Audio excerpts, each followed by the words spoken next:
Hey guys, it's us again. It's me, May to December, Malcolm, and I'm joined by my fantastic friend Tash, aka Sketchney. Hi And everybody. yep, this is the 20th one. Bloody hell. It's amazing. We're 1/5 of the way to 100. Oh, no. You know, the momentum's going. We're on that roller coaster. We're Woo! just, yeah, we're Yeah, just like, whee! yeah, Holding your yeah. breath. And we're happy and we're looking forward to getting loads of comments, loads of questions. So if you've got any, please ask. Even though no one's watching right now, when they do start watching, they probably won't see this part. Yeah. I'm gonna just say Or if they're right now, watching it back, yeah, if then you're watching it back, you can put questions down below. We'll answer them next week.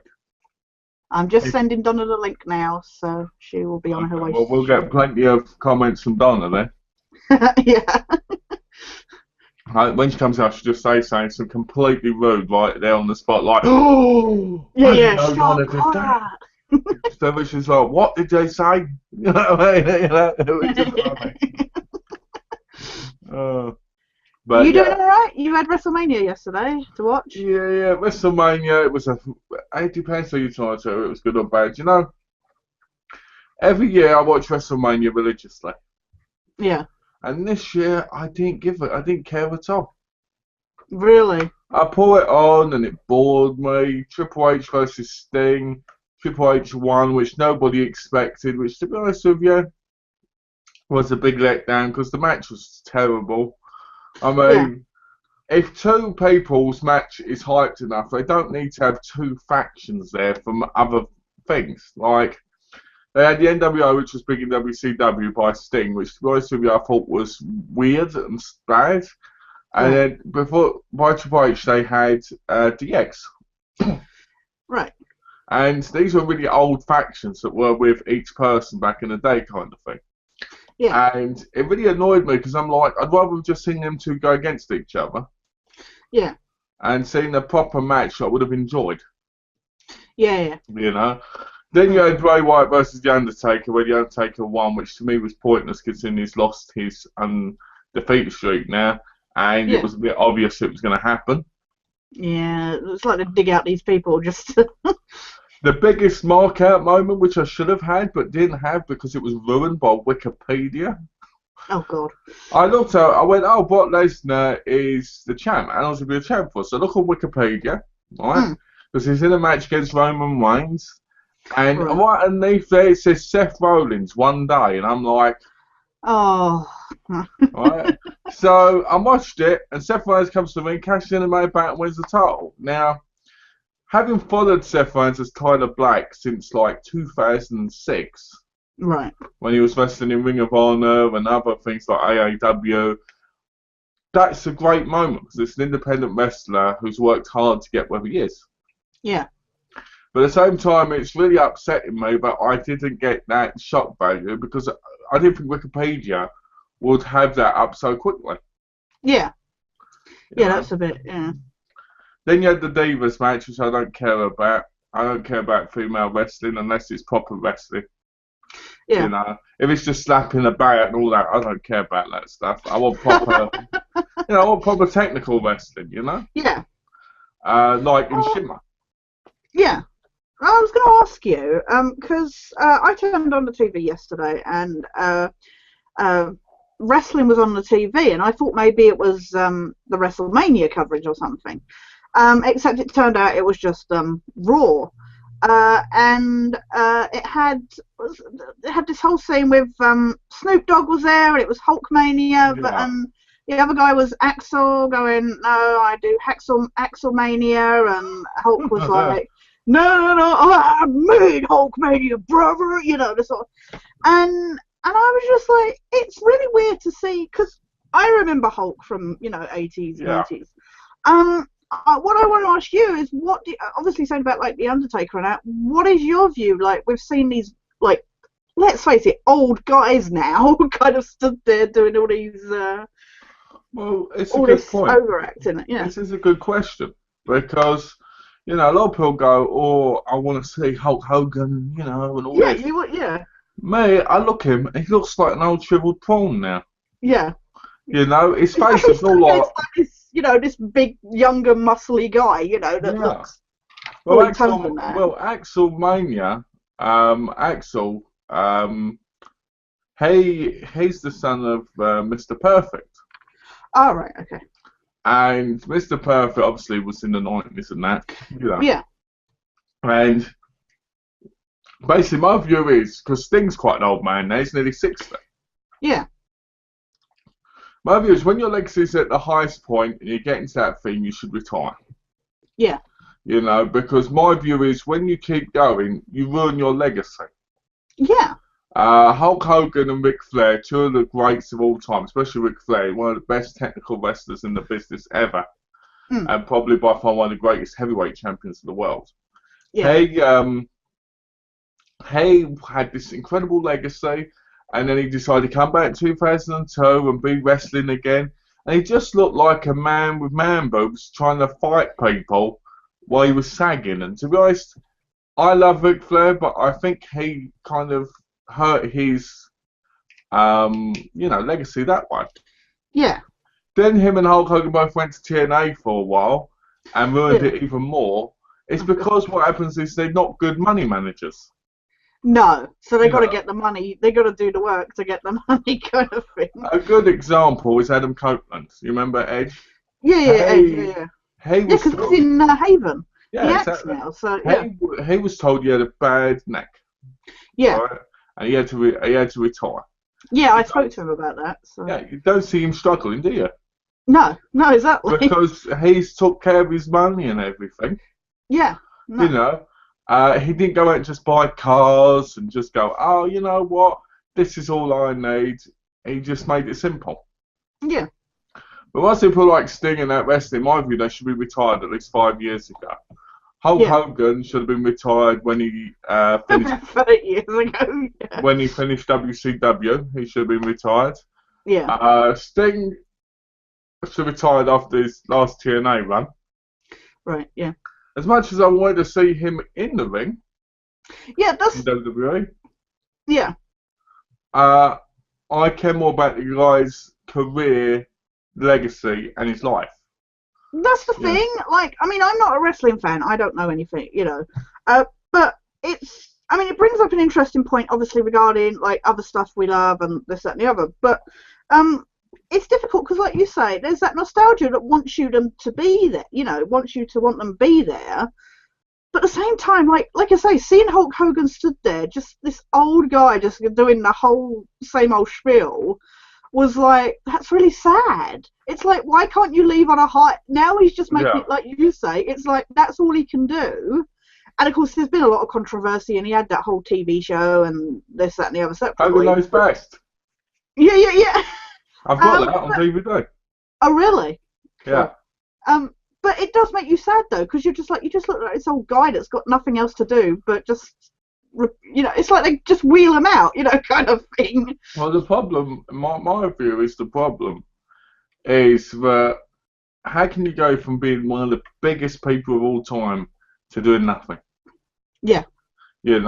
This is why that when they come, they ask, they go, okay, I'll come back, I'll do this thing and do this Yeah. segment. And to me, if that was me, I'd be like, no, I don't want to do that. Well, like you say, stuff like TNA and Raw and that, they're not as good, so they need the big names to kind of sell it more, kind of thing. Oh, excuse me. Bless you. Thank you. To be honest with you, I'm just like, relax, retire, spend time with your family, and do what you need to do. Stop being in the ring because one day you're going to die and you're not going to spend enough time with the people you care about. Yeah. Yeah. And that's the problem, And to me, I think the wrestling is like a high. It's like a drug. Yeah. Once you do it, you don't want to let go of it. Yeah. So you end up killing yourself or looking really pathetic. Yeah. It's like these wrestlers that go for millions and millions and millions in WWE to go on the independent circuit and get maybe $1,000 at a time. Yeah. Why would you put yourself through that if you've made good money in WWE? It was just so sad as well, seeing Snoop Dogg just ripping his shirt and having the Hulkamania vest on underneath. I was just like, oh my god, this is just what Cheesy. happened. Exactly. I was like, what the hell's going on in wrestling these days? Well, it's because it's aimed at kids more. And kids Yeah. are like, yeah, Snoop Doggy Doggy Snoop. And you're like, Snoop Doggy Doggy. You know? Well, I was impressed he was lucid enough to even, do a move on Axel, kind of thing. It was... I'll tell you something. When I saw that, I was like, bloody hell, he's thin, isn't he? Yeah. I was like, Snoop Dogg looks thinner than bloody Ronda Rousey. I was going to say, they could all pick their teeth with him, couldn't they? Yeah. I could lift him up and go like this like 20 times. Yeah. He could floss with his, floss with his hair or something. But then I think I see he could floss with something else. I was like, what? I was like, I don't think I want to. Because WrestleMania is the kind of thing that they bring all those people out for, isn't it? Well, WrestleMania is like the Super Bowl of wrestling. Yeah. So they bring out a lot of the old nostalgic. Wrestling's fake. Yeah. Right? Well, yeah. But we all love watching wrestling. People. Yeah. It's the acting and it's the silliness of it. I have to admit, I miss the 70s style wrestling because it was a lot harder. Right. Yeah. And more technical. Yeah. Like they had a segment on WrestleMania with Ronda Rousey and The Rock. Yeah. And I'm like, I don't care about an MMA woman being in wrestling. I like her in MMA. Right? Right. I've got all the DVDs where she's fighting and all this because I collect UFC as well, don't I? Yeah. And I'm like, she's standing in the ring, she's going like this to The Rock constantly. While he's talking, and I'm like, this really puts me off, right? Yeah. So I ended up watching it, and I was like, this is a waste of time. Yeah. I was like, I could just sit there going, it was just creepy. And, I didn't like it. Then they had music on there where this guy was singing. They had the American anthem sang. Yeah, sorry. We've got some trolls on the YouTube page. So. What troubles? Trolls. Sorry. And we've got Cass as well. So, hello, Cass. Let's have a look. What's going on here? Cass says, hi, Tash. Hi, Malcolm. Hope you're both okay. I've been ill for the last couple of weeks and haven't seen the Hangouts, but hopefully I'm on the mend now. Okay, well, to answer your question, though, it's like a live hangout. It's a chat between people. You ask questions. Yeah. And that's it. Yeah. STFU. So shut the fuck up. He's a wrestling fan. He wants to STFU, mate. So come on, Joseph. Well, let's talk about wrestling because that's fun. Okay. Oh, you've been ill. I bet you've been ill and in bed. Yeah. Hi, Cass. Okay. So, yeah. WrestleMania, in my view, this year was a bust. And they had this weird thing where, for some reason, the whole theme of it was the play button. Oh, really? Yeah, I gotta admit, I didn't like it that much. I'll probably watch it again, but it was like 4 hours long. I was going to say, because they're quite long, aren't they? Yeah, 4 hours. But the problem is, it makes it pointless now that it's 4 hours when Raw is like 3 hours long every week. Right, yeah. But anyway, so you've been playing Spec Ops. Yes. And you've got further. Yes. And disturbingly so. Also, for anybody who's following us, I platinumed Alien Isolation, so I'm done with that game now. I'm playing the DLC, but otherwise I'm done with that game. The terrible DLC that you said about. Oh, the annoying DLC that doesn't have any save points and just keeps checkpointing over. So tell me. Spec Ops. Yeah. So let's talk about Spec Ops. So tell us about your frustrations. Tell us about your happy endings. Tell us about what annoys you, what drives you to keep playing, so forth. You know what? For the most part, I like the game. As I've said, it looks beautiful. I love the fact that a lot of other games, they seem to easily patch you up and clear it, or any injuries and that, and yet this seems to be building them up as you go further through the game, which adds to the very kind of disturbing madness, if you will, of the plot. And that's what I love, because so many, and it's kind of a subject that I wanted to bring up and ask you your thoughts on. Okay. Not necessarily this bit, but getting to it. But Okay. the military shooters now, they're all,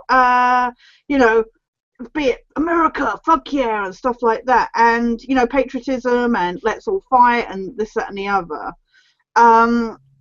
And it's all glory. It is. Whereas what I love about this game is it does show that it's not fun, if you know what I mean. I love the fact that it does show that war and being in the army and whatnot is not, is a gory, maddening thing. Problem, I don't like the fact that it takes ages for textures to pop in. It's not been a problem so much in the later part of the game, but certainly through the first half, it was a real bad. Kept having people and locations with no textures whatsoever. That annoyed me, and I still don't like the controls.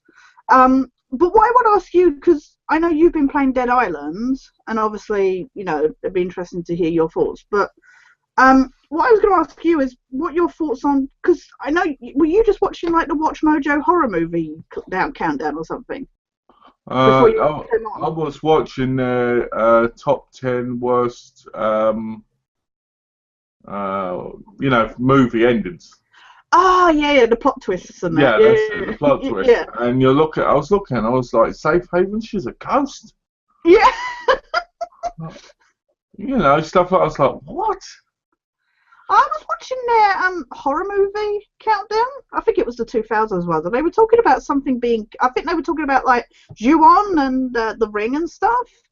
And they were saying about how like Japan could be more graphic. And I was just going to ask you what your thoughts on. I know we've talked about like censorship in movies, but regarding games, because they can do so much more. But I mean, like I had the Stick of Truth, where in England and Australia they had put these stupid scenes in for censorship. So well, good. A good example is Grand Theft Auto in Australia being banned. Yeah.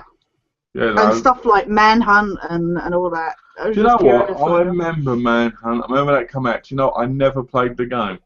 And everybody, when it got thingy, they went out and were paying fortune for it. A fortune for the yeah. And I was like, if I care about beating somebody to death, I'll play it doing Grand Theft Auto. Yeah, exactly. There's much more better violent games. I played Manhunt 2. Yeah. I actually played that on the Wii. Well, they done that down though, didn't they? On the Wii, really? Yeah, it was on the Wii. So when I go like this with the thing, like. I'm fascinated that Nintendo actually released that for the Wii. That's amazing. After the controversy of number 1. Before I answer your question, we've got a couple of comments from John, so I'm just going to read it. Oh, hi, John. Yeah. Hello, guys. Hope your weekend went very well. Hope yours did too, John. Yeah. Malcolm, you look like Private Pile from the movie Full Metal Jacket. I do a bit. Okay. Just don't shoot yourself. Wasn't he played by the guy who's in Criminal Intent? I don't know. Sure he was. Anyway, it don't matter. So answering your question. Sorry, I know it's to sound like a random thing to bring up. It's just because thinking about how gruesome Spec Ops gets at times, with its matter and stuff. I think the problem is, I think too many games are pointless. Yes. And I think that's the problem. I think when it comes to Japanese gaming, it can be better. I mean, if you look at their movies, like their proper movies, where they're like underground, like they're very disturbing. Yeah. Very dark, very grim. They've got a movie where this guy found this mermaid, right? She's in his bathtub, and he starts cutting her open and stuff. Oh, yeah. For an hour and 20 minutes. Yeah. Very exciting. Nice. Yeah. It's just like, found a mermaid, you can make millions, no, I'll just cut her open instead. Kills her, then sleeps with her. Oh, We've all As done you it. do. Yeah, we've all done Yeah, it, haven't we? it's a We've all hobby. found a merman. Yeah, you found a merman, didn't you? You cut him Yeah, open. yeah, Yeah, exactly. we've all done it. But when it comes to games, I feel like games are not as good as they used to be. Yeah, Maybe that's more of a retro thing. yeah, Like, do you know games like Mario and that, they're arcade games yeah. nowadays to me because they're not really different. Yeah, they're not. You Yeah, know, like we were playing Resident Evil 6, yeah, and to me that's one big arcade game. yes. The It way is you're very much like a running, rail shooter kind of. Yeah, yeah. So I would kind of wish games were better, and I wish that there was more darkness in them. yeah. But I It's feel like difficult because sometimes they're unnecessarily gruesome. You know what I mean? It's like sometimes it's pointless, as with movies. I, Sometimes it's c- I really cannot annoying. I cannot say that name properly. Vincent D'Onofrio. He did play the Yeah. detective in Criminal Intent because his name's Ah, Vincent. okay. So I was right. I ain't seen that Well film in done. years, and I was Yeah. right. See that? I was right, John. I was right. Show off.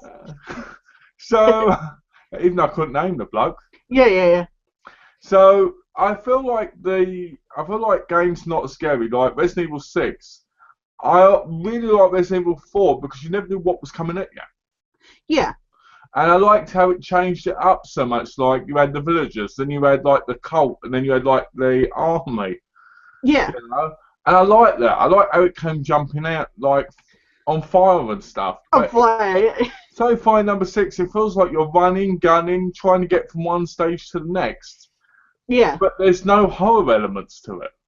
No, it's more, and I think this is what the Resident Evil series has come under a lot of flack for, because since like 5 onwards, they've been more action based as opposed to survival horror, I which I think is why people were happy when The Evil Within came along, even though it felt like an evil Resident Evil ripoff. I blame the movies. I will say Yeah, this. yeah, I think they do. Yeah, yeah, I agree in a way. You can only play the Ada storyline on your own. Oh, really? Yeah, because Yeah. she pretty much works on her own. So And I was like, those mother. yeah. I was like, couldn't my That would have been partner awesome. That would have been awesome to play as two Adas. That would have been, wouldn't it? So that means we'll have to play the Ada one on our own after we've done the others, which is annoying. Yeah. I'm going to be sitting there At going, least you get to oh, play Ada on your own, so hey, at least I goes myself. you get to play Ada with yourself. No, but seriously, it just, I look at games like, I played with or Within, you played it Within. I thought it Yeah. was one of the most boringest pieces of crap Yeah. going, right? Yeah. And you played it and you didn't enjoy it, did you? Not that much. No, I didn't. I certainly the story is rubbish, and that. The only thing I liked about it was, like I say, it implemented a lot of like the survival horror stuff that I enjoyed from the early Resident Evils, and I loved the whole stealth that you weren't really able to use in the earlier Resident Evils because of technological, kind of restrictions. But I love that being able to use my stealth skills that I've enjoyed in games like Splinter Cell and Metal Gear on zombies. It was nice to do that, but otherwise it's a rubbish game, undeniably. But it was nice to go back in a way to that survival horror that we're starting to see a resurgence of in games like Outlast and Alien Isolation and stuff. Yeah. Well, I want to get Outlast. Yeah, it's not that But good. I want to get Because you I don't wanna- do any fighting, you're mainly running. So, which is really boring. yeah. But I want to get it because I want to play it because I saw a playthrough and I was like, you know what? If I play this in the dark and I'm doing certain things, I might enjoy it. You know what I mean? Yeah, well, that's how I played Alien Isolation in the dark with the headphones on. So I think the ending's real sellout on it though. From what I saw, I was like, what? yeah, I All saw that the hard ending, work? so- yeah, You know what I mean? yeah. We've got a question from Cass. Have you guys seen American Sniper? I thought it was a great movie. I don't know much about it. Maybe a game of Bradley football, Cooper. You need to, Cass, what you need to do is you need to read the Wikipedia page if you haven't, because it'll give you a more in-depth story about who that's supposed to be based on. Yeah. And the story is quite hard and quite interesting Yeah. to read. So I recommend you do that if you really like the movie, because the movie can never fully grasp the importance The of what actually realness of happened. it. Yeah. You know, so. Oh, what's this, Tash? When I heard about the 6-episode X-Files return, I imagine that you did the little dance inside. That's from John. Yeah. You know what?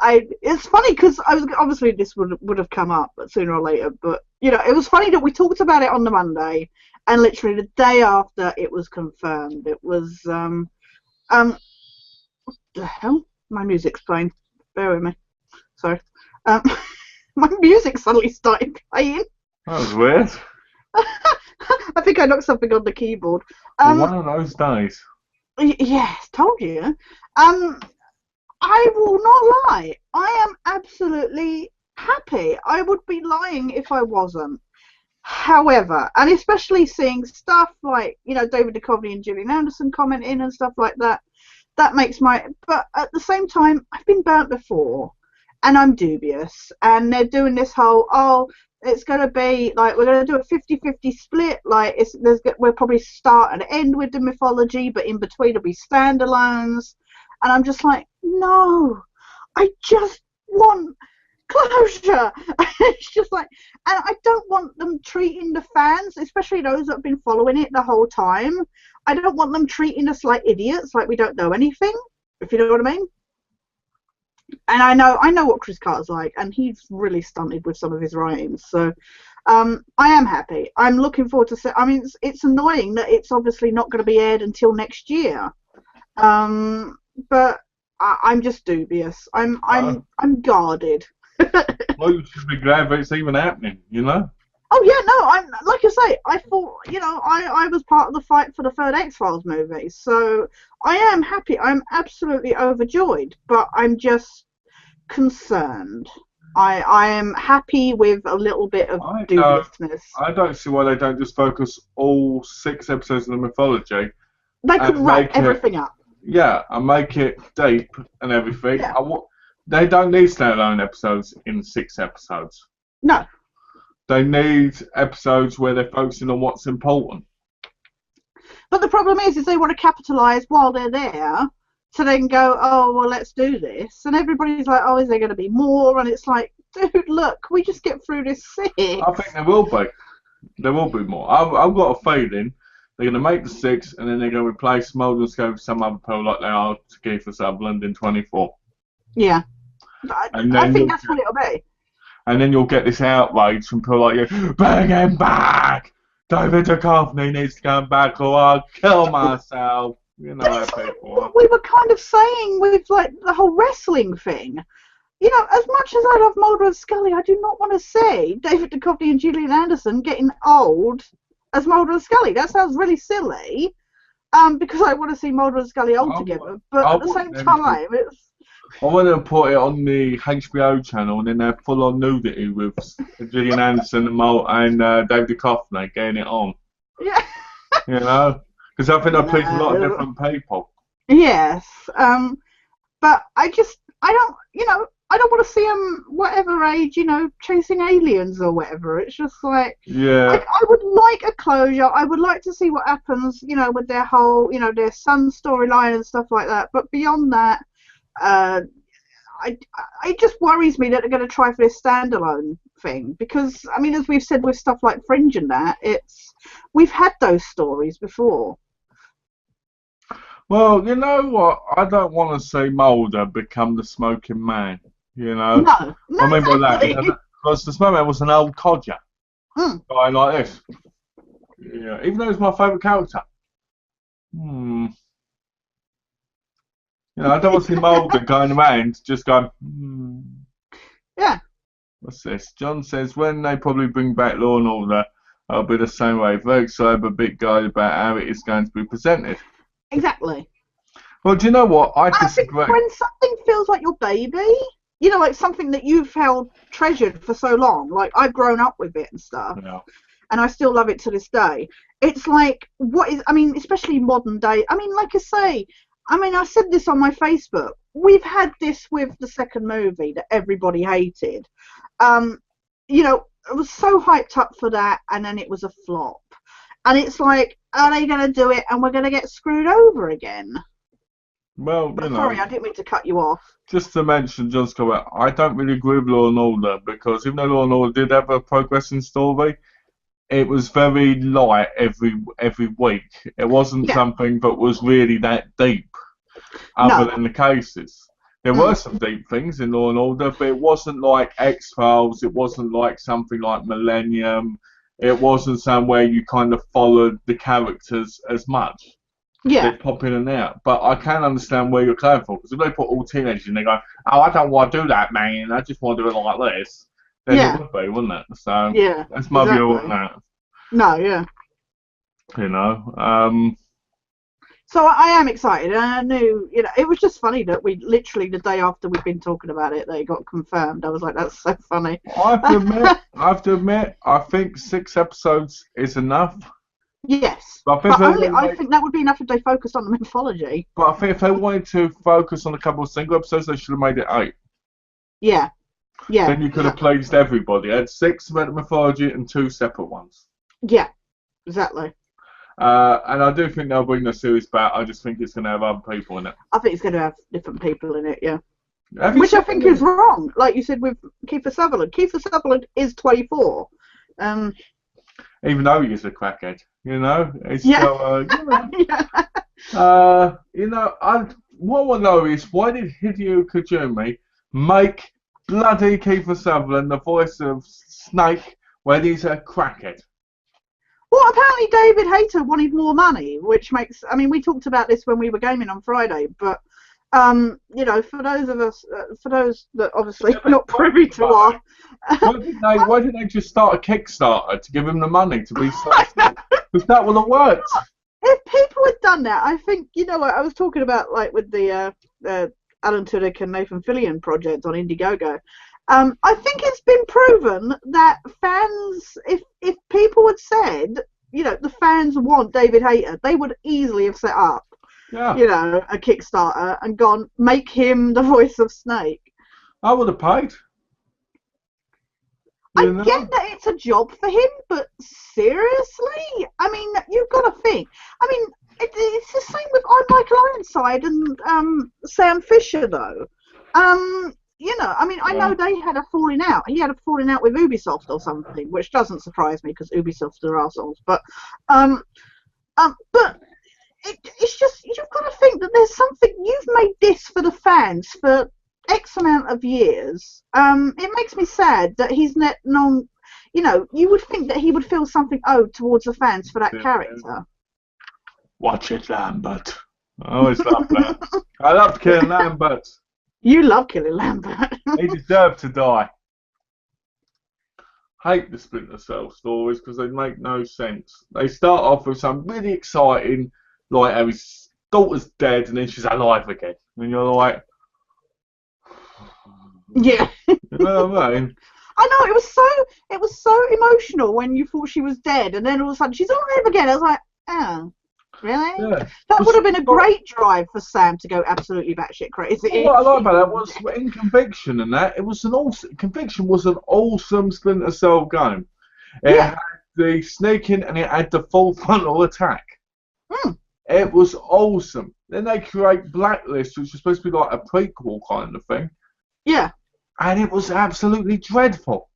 It was just diabolical. And I really wish that they would have ported Conviction to the PS, because I've got it on the Xbox, but it would have been nice to have, because I think it was on PC as well, but I don't know why that was never released on the PlayStation, considering PlayStation had really made that series. Yeah. I don't get that either. It's like, you know, Dead Rising was exclusive to the Xbox, and then Dead Rising 2 was for both Xbox and PlayStation, and then Dead Rising 3 comes out and it's back to being an Xbox exclusive. Yeah. It's just like, I'm sorry. Now I have a game that is not connected to anything else. You know? Well, you know, I heard Dead Rising 3 was dreadful. Yeah, I've heard it's really bad, but I've not played it. Apparently it's racist as well, because you can dress up as a Mexican. Oh my God! Apparently, with a sombrero and everything, and with, like, you know.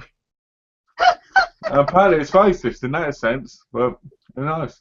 That's silly, because you can dress up as anything in those games. So if people want to take it as racist, I don't know. I remember playing the first Dead Rising. Yeah. I remember enjoying it, but I remember thinking, bloody hell, there's too many zombies on this screen. Yeah. I try and help people. One of the trophies on Dead Rising 2 was kill like 5,900,000 zombies. Yeah. So how do you do that? I was trying to buy the something I still haven't managed to do is buy the car that's in the mall. Apparently, if you get enough money, you can buy it, and yet I've not managed to buy it yet. So I want to know how. What? Even though nobody's there. Yeah, apparently, and I don't know if this is an urban legend or if this is only a version on like the PC with like cheats or something.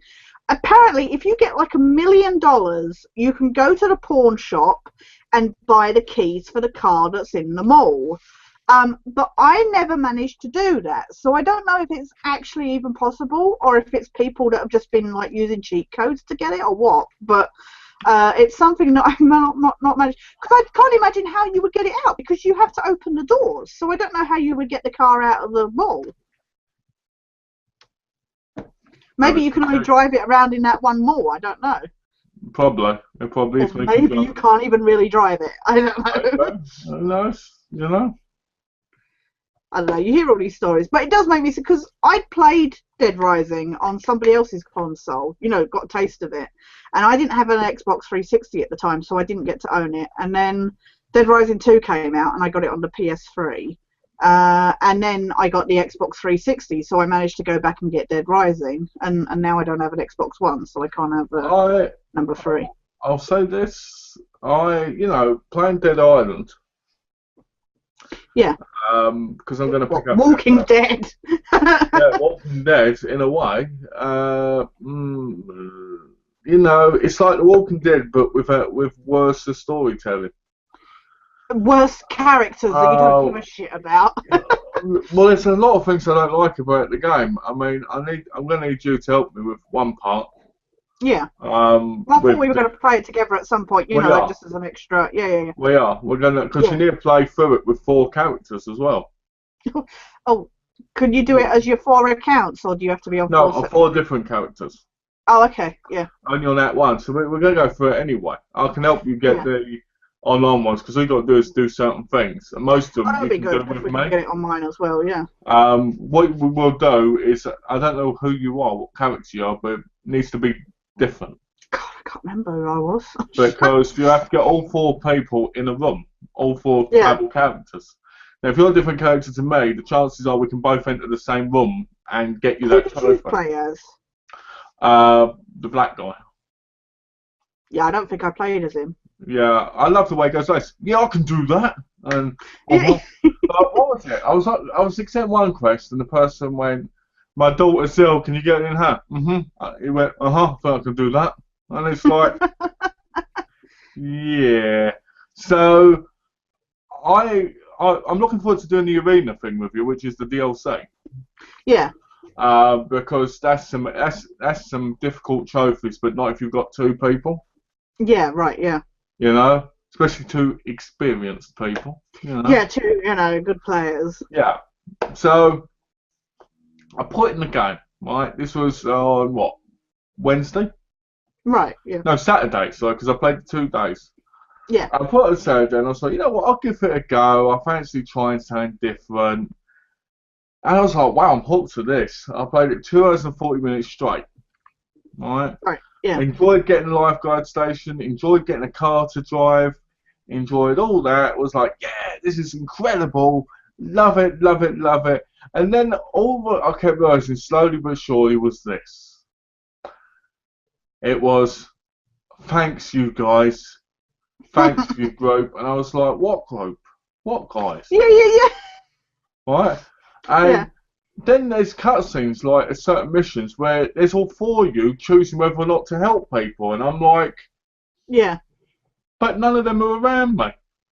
No, exactly. It's just. And you know, then you've got Jin who you help, and she works with you, and she can be like your backpack, living living storage system. Yeah. And I'm like, I'm not going to put my diamonds with her. Why she steals them? Yeah, she can run off. Yeah. And the story just slowly gets and texturing.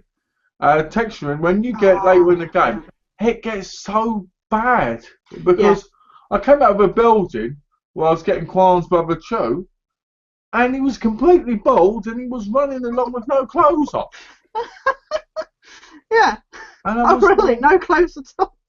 Yeah, and I was like, so I ended up online trying to get these online trophies.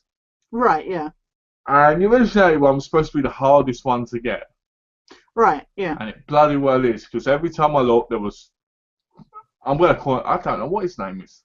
Because there's a black guy, there's a black woman, there's an Asian woman, and then there's, I'm guessing, like, some sort of white Mexican kind of bloke. I don't know.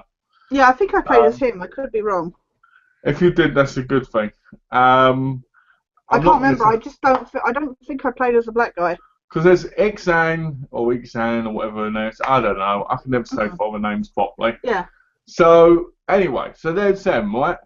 And I finally get in one. And 2 seconds after I'm booted out, like, boom. Right? Did you get to the end, though, of the game? No, not yet. It's really anticlimactic, so... I'm still on Act 2. Oh, really? Yeah. Yeah. It's that whole as well, having to find the bloody plane that crashed and stuff like that, and it's all fetch quests essentially, that game. Sorry, I know you were talking about the multiplayer. It's a lot like, I haven't played the multiplayer yet. It's a lot like Alien Isolation in that aspect.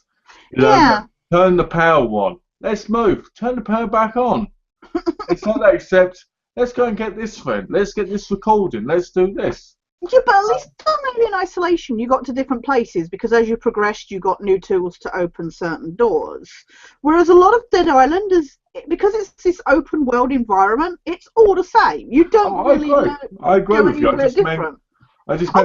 was just saying, no, I agree with you. I just meant like, because I know a lot of people had complaints about Alien Isolation of the backtracking. Yeah. And I was like, actually, I didn't mind it so much because it did change and the environment changed as the ship was pulling apart and stuff like that. I think the problem is with Alien Isolation, it's different if you look everywhere because, like you said, when you go through different places, you've got different equipment, so you can go through that door now, but you can't before.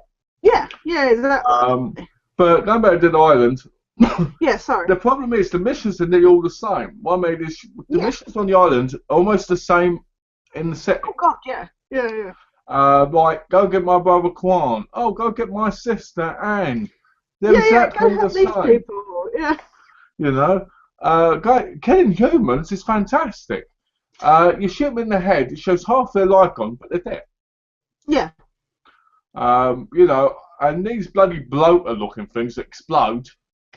So what do you think of it, though, compared to, say, Dying Light? Because obviously they're by the same Do you know what? You can tell they're almost the exact same game. It's like this new generation Dead Island. The city looks almost the same as the one in Dying Light. Yeah. It's just bad quality compared to the PS4 compared version. to the PS4 version, yeah. You can tell they're a lot alike. It's different, but it's the same frame.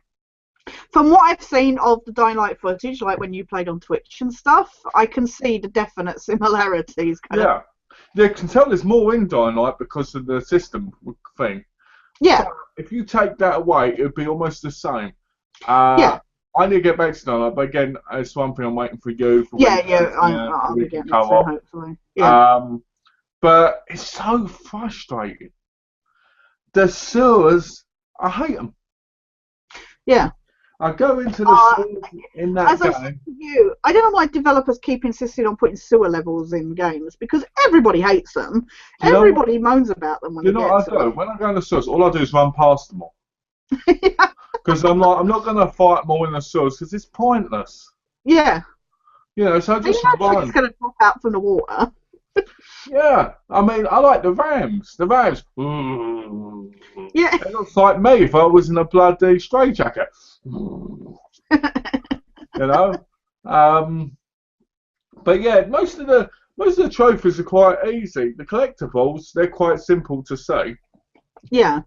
And did you know you can collect the same collectibles in a second playthrough and it counts? If you collect the same Oh, 30 really? constantly, it counts as more collectibles, which I think is a bit. Yeah, that's a bit. Yeah.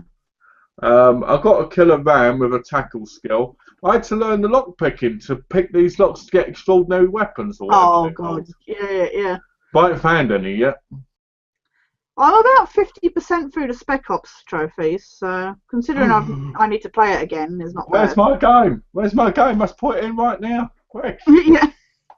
No, I know you because you're playing it on Fubar at the difficulty at the moment, I and am. I haven't I've got left to it. that bit. I've So left it for a while. I thought I'd take a little break from it.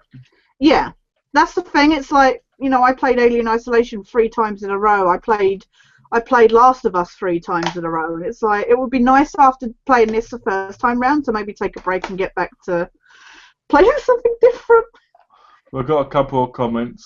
Tash, any Centurion opinion yet? I haven't watched it yet. Sorry, still in No. its cellophane. See, you spend too much time with me. That's the problem, John. Too much gaming time. I do apologise. I haven't. You know Um, what? I even TV I've been struggling to catch up with lately. So, which is and funny because I don't watch much TV. So, and Donna says, "Hi guys, so I'm late. I had technical difficulties. All better now." yeah. Well, we're just glad you're okay, Donna.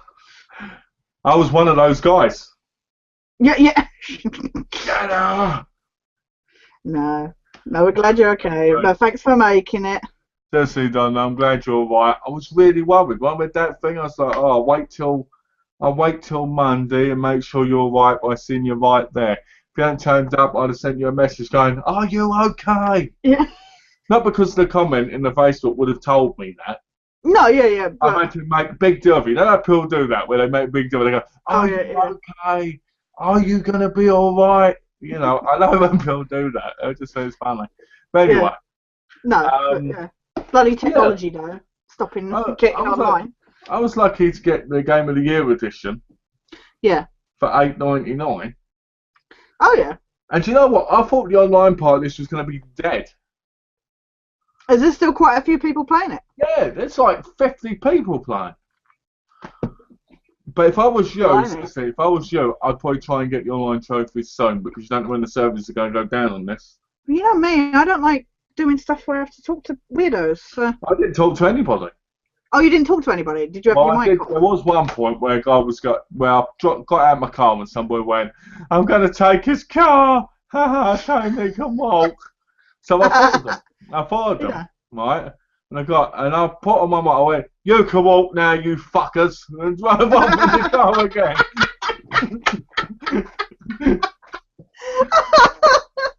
Oh, that's brilliant. You know, and they were like, "Give us back our car." You know, it was my car. You know? Perfect. But anyway. That's the thing. I haven't got a microphone for the PS3 anyway, so I'd just be like, yeah, whatever. But you can turn off chat and that. I know anyway. Most games. So. Yeah, I just do what we normally do. Just put on the PS Yeah. thing and I did it we'll with. talk. Yeah, I did it with Far Cry. So. Yeah, exactly. You know, I don't. To most of you, I don't. What do you call it? I don't talk to people unless I have to. No. But you said Yeah. about the Resident Evil online. Oh, anyway, Resident Evil Online. We can get the trophies on that. Right. The modes are $7.99 for you and $9.99 for me, which I don't think's bad for all four. No, that's not We can get every trophy in them except one. right. What was the deal with this one? We need someone else, which I can probably get Oh, actually, boosting bread. Like Yeah. actually got Darkus. Yeah. No, After it's such an old Darkus. game now. It's Yeah. It would work, I think. But it'll take a tiny bit of grinding. All right, yeah. Yeah, because we But- enjoyed that so much. Because we've still but- got Saints Row to do. True, but we've got to remember it'll take like 10 to 20 seconds per one. So Right. it's not so bad. It will take probably about 2-3 hours to do all the DLCs. Right, okay. Except for that one. And basically what it does is I play as a creature, you play as a thing, I eat you, vice versa. You keep doing the same thing. And we get the trophies. Right, okay. Sounds like Um, Evolve. yeah, basically, but you can do it one-on-one. Yeah. Cool. And so it's easy enough. So when we get to that point, Right, yeah. we can get that, we can do that, and then we'll have nearly every single trophy in the game. As I said, it was just nice. It's nice playing that game with an actual person as opposed to the AI, because some of those levels that we were playing, I can't imagine playing them on my own. Well, like I've said before, with a handsome man. That man to watch over me and protect me. And tell me to stand there and do nothing while he goes off and does it. Only because technically you can't do anything in that part. You know what? To be honest, we got to this part, right, and I had to jump over this stuff, and there was nothing Tash had to do in the whole game except for avoid people. Right, at that point, because I had to take them down as well. There were a couple of guys I had to take down. No, I didn't mean that. I mean, you can't go and get the bike or anything. Oh, no, yeah. Alright, so it was like... Oh, that bit! No, I was talking about the Loonies bin one where we had to be really stealthy and you said, just stand there in the room. Well, I said stand in the room because I was like, every time I was getting to the exit, Tash was getting killed. So I said, there must be a reason. And there was, because that camera. Yeah. So... Me saying wait was perfectly understandable. Once we figured it out, it was fine. This was I didn't know the control for pressing against the wall, so. But that one, oh my god, that one where you had to go for the bike and I had to just run around while you were doing that. Do you know the worst part is I had that much life, right? Yeah. Like you did. And as soon as you jump over and get to the bike, there's like 8 people in there. Yeah. Right? Yeah. And I accidentally opened the case, and I was like, no. So then I quickly ran by him, and I actually got on the bike, and then it did the thing.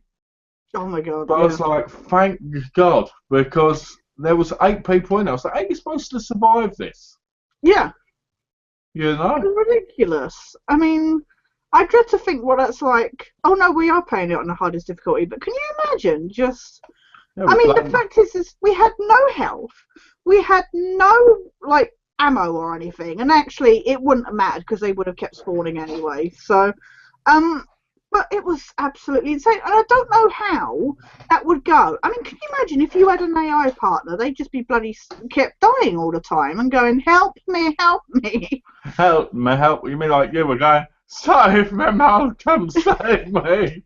That never happened. But, That never... No, because I knew there was no point you doing that, because you would have died as well. I mean, I kept helping you, because obviously you were the one who had to do the work. The funny part is when I go down in games, I'm the one always shouting out, Tash, help me. I know, when I'm in there, he's just like, la. It's like, so are you going to help me? It's like playing Saints Row. It's like, he's like, yeah, I'm too far away, whatever.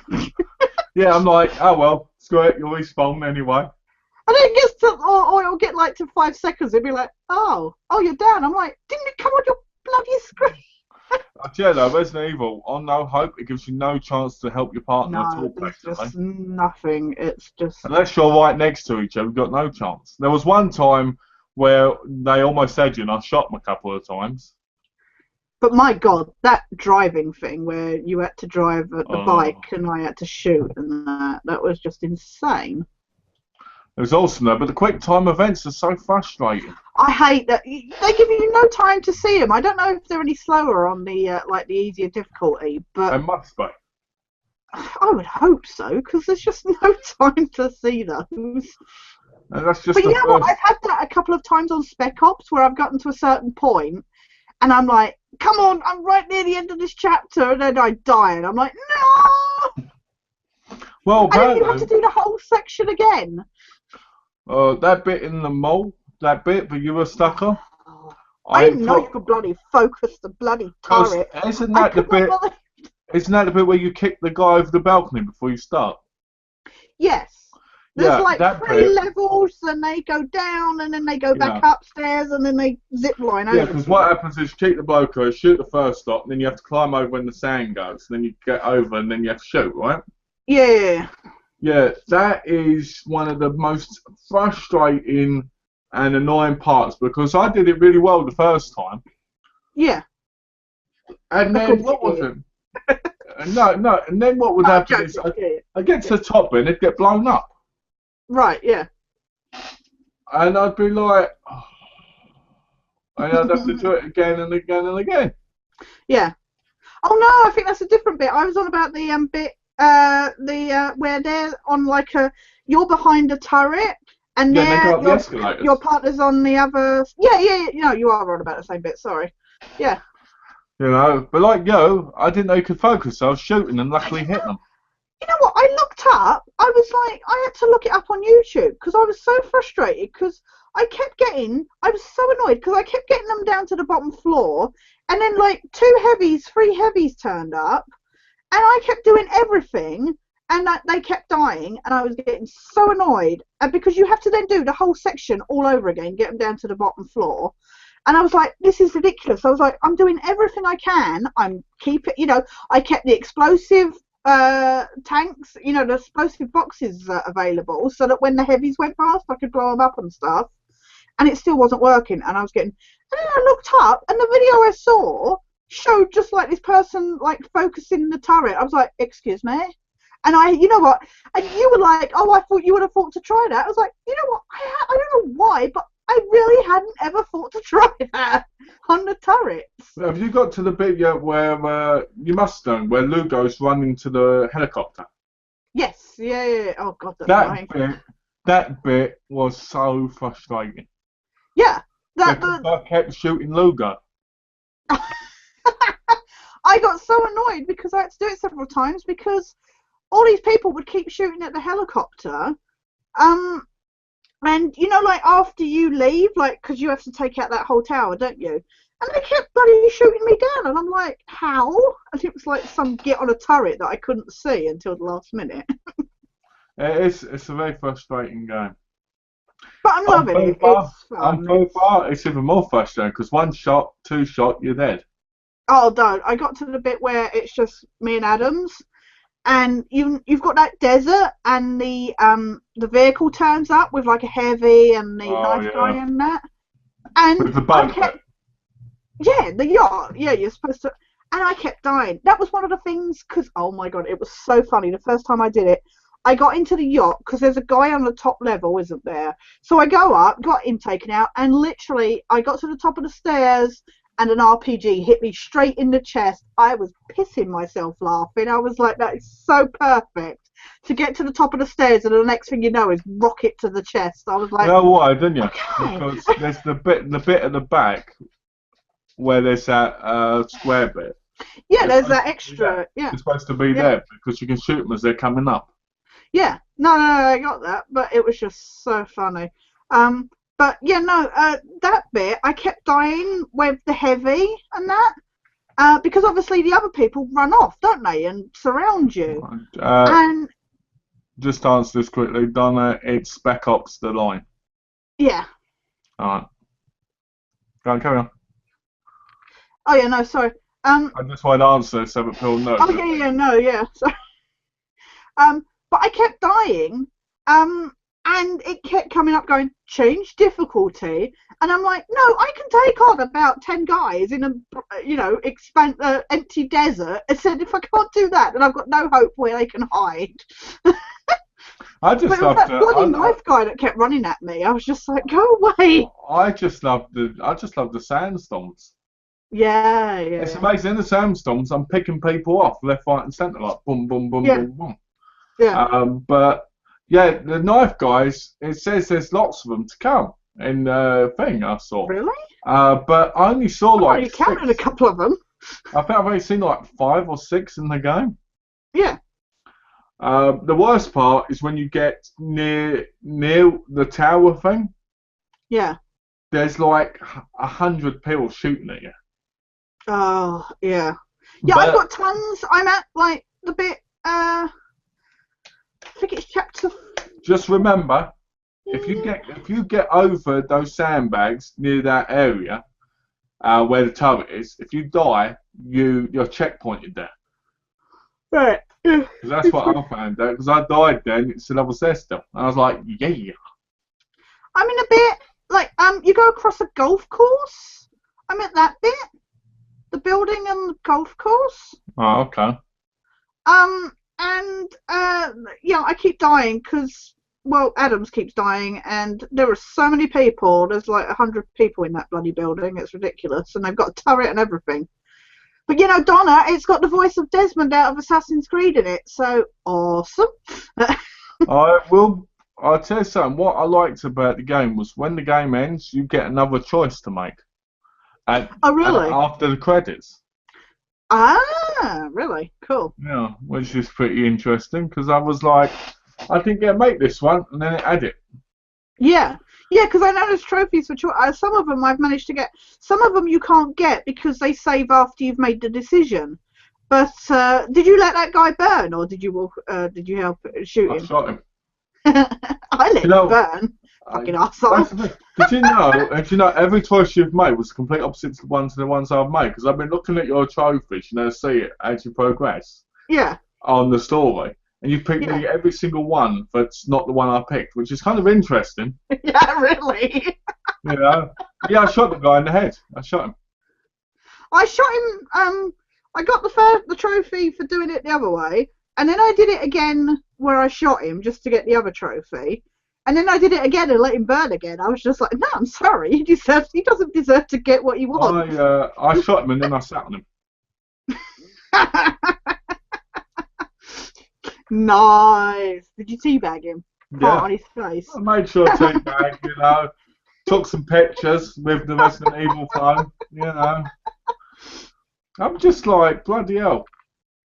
I mean, I played the game, and to me it's one of the best military shooters I've played because it's actually got some sort of story. Yeah. Well, like I say, I love the fact that it doesn't really glorify the whole war thing and stuff, and it's quite deep. If you know, it's a decent story. That's what I love about it. How do you two decide what you will play next?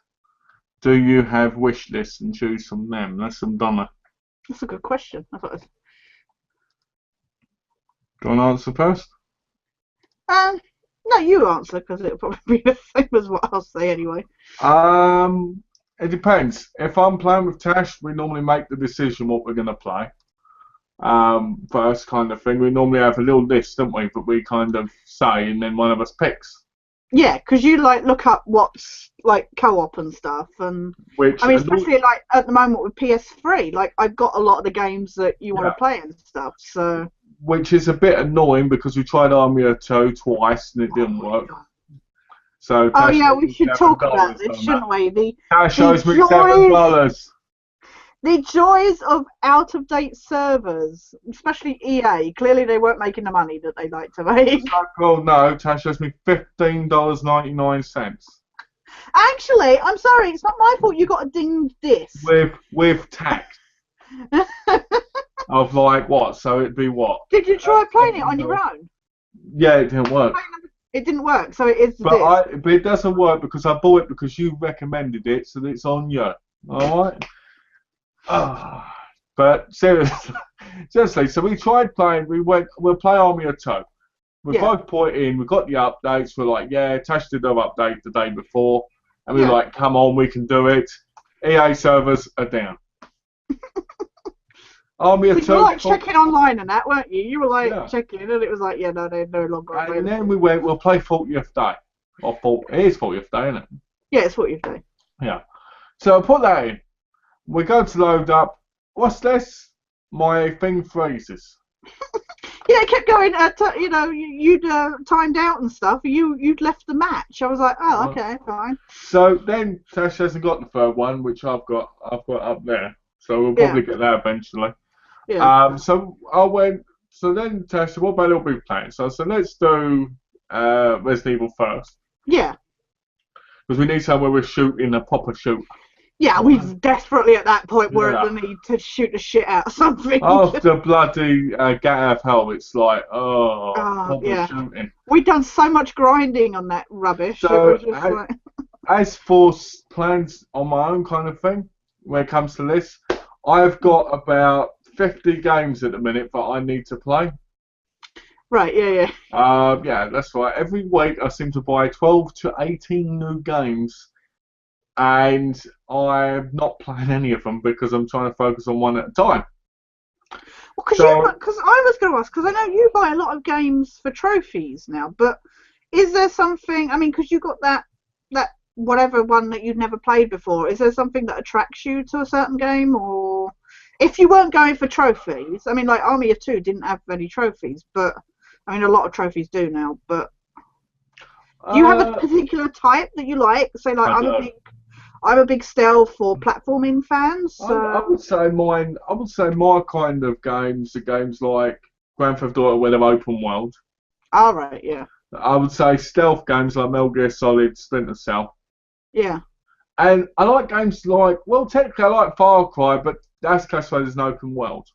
yeah, Um, you know, so I do like shooters, yeah, but at the same time I don't like them because I don't like the things you have to do in them. Like I started playing Call of Duty Warfare, mm, and I thought, you know what, I'll get the online trophies out of the way.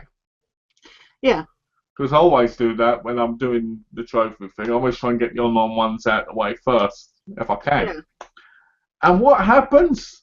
You have to survive 25 waves, and then you have to survive another 25 to flip the max life. Oh, yeah. Right? Mm. So everybody I'm in the room with can't make it past 4. I'm the top shooter in most of it, and I'm like, I'm not even that great of a shooter in these type of games, so that's not really a good sign. No, that's not a You good know, sign at all. No. you know, so it kind of annoyed me. So I didn't get any of the trophies from that. So I was like, and then that's why I chose Dead Island because I thought I'll play a game I can actually work on getting the trophies. Yeah, And I was like, afterwards when we play, because you've got a big chunk of them yourself, yeah, yeah, I was like, we might be able to give each other advice how to get certain ones, you know. yeah, yeah, yeah, Um, I'm probably going to go back to my tennis game soon to get the rest of the trophies from that. yeah. Which the trophies I've actually got for I got in like 2009, Yeah. which is crazy. That's You know? insane. Yeah. So, That's the thing. uh, Like when I go back to Infamous and stuff, when I see how long ago that was, or a lot of others, it's just like actually that's kind of insane to then see the years difference between playing. I do want to play. I do want to play these Oh yeah, yeah, yeah, because I never got to play them originally. yeah, But I saw the trophies and I was like, one of the trophies is don't die, and I'm like, I'm likely to die just jumping over the pit. You know yeah. what I mean? But I'm Do you get looking that one for. in Spec Ops yet for like getting 60% and not dying or whatever? Yeah, I got that, and I got the 3 chapter ones. Oh really? Okay. Yeah, I got them. I don't know. Yeah. Yeah, I did that on football too. Really? Yeah, and then I died straight after. I was like, whew. But yeah, I'm looking forward to playing this. I want to get the Tomb Raiders and the kill zones and that. Yeah. Because I'm Yeah, trying because you to. got that other Killzone game, didn't you? Yeah, I got the other one. I got Killzone Shadowfall. Yeah. So I want to get the other ones first so I can play them. Yeah. Part of me doesn't care about the whole online trophies because I don't count them when I do it. Like Max Payne 3. When I get all the single player trophies, I'm not going to be able to get the multiplayer ones Yeah. because they're crazy. Like, I was like the Grand Theft Auto 5 ones. Be at the Right, top yeah. of every winning thing. I can't do that. God, yeah. Win a race on land. I'm a bad driver. Why do I need for speed? I can't drive. Yeah.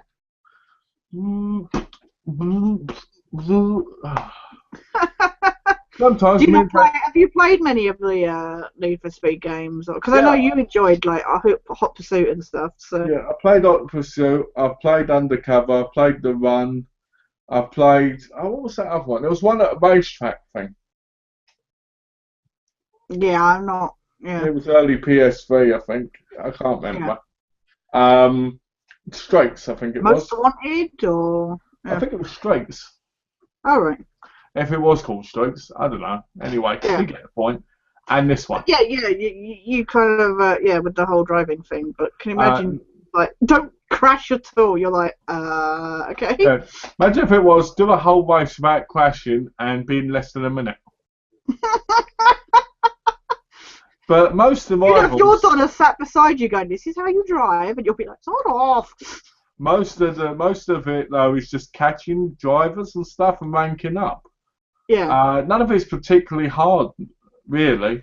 It's just time consuming doing the same repetitive thing over and over and over again. Yeah. You know, somebody recommended I get the Crew game because apparently it updates like Grand Theft Auto does. Yeah. But I'm a little bit like, do I really want to race and game? Because I always sort of see how many multiplayer trophies there are. Yeah. If there's 2, I go, yeah, all right. But if there's like 20, I'm like, if they keep adding them, yeah, exactly. You know, unless it's something like we can do for co-op. Yeah. Like Far Cry 3, I was like, oh, I'll eventually do the co-op thing and do the thing, right? You know, the co-op missions. Yeah. Then I find out I have to pay for multiplayer. Yeah. Access. Now, I don't want to sound funny, but why do we have to pay for multiplayer access from multiplayer on the PS3? When you bought the game. Yeah, exactly. So I'm a little bit like, I hope this code works, otherwise I probably won't be getting that trophy thing unless I buy the bloody controller. Which, pre-owned, they want $50 for, even though it's pre-owned. Really? Gee. Yeah.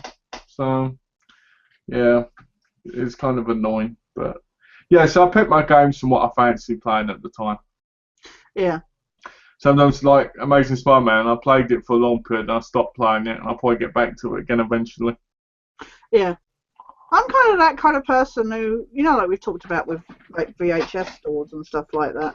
I love going through the boxes and looking at the backs and stuff like that. It's like, I hate when you get games that don't show like the footage captures on the back, and I'm like, but I want to know what this game looks like, you know, or something like that. It's like, but because that's the thing, that's what gives me a feel for what type of game it is. Yeah.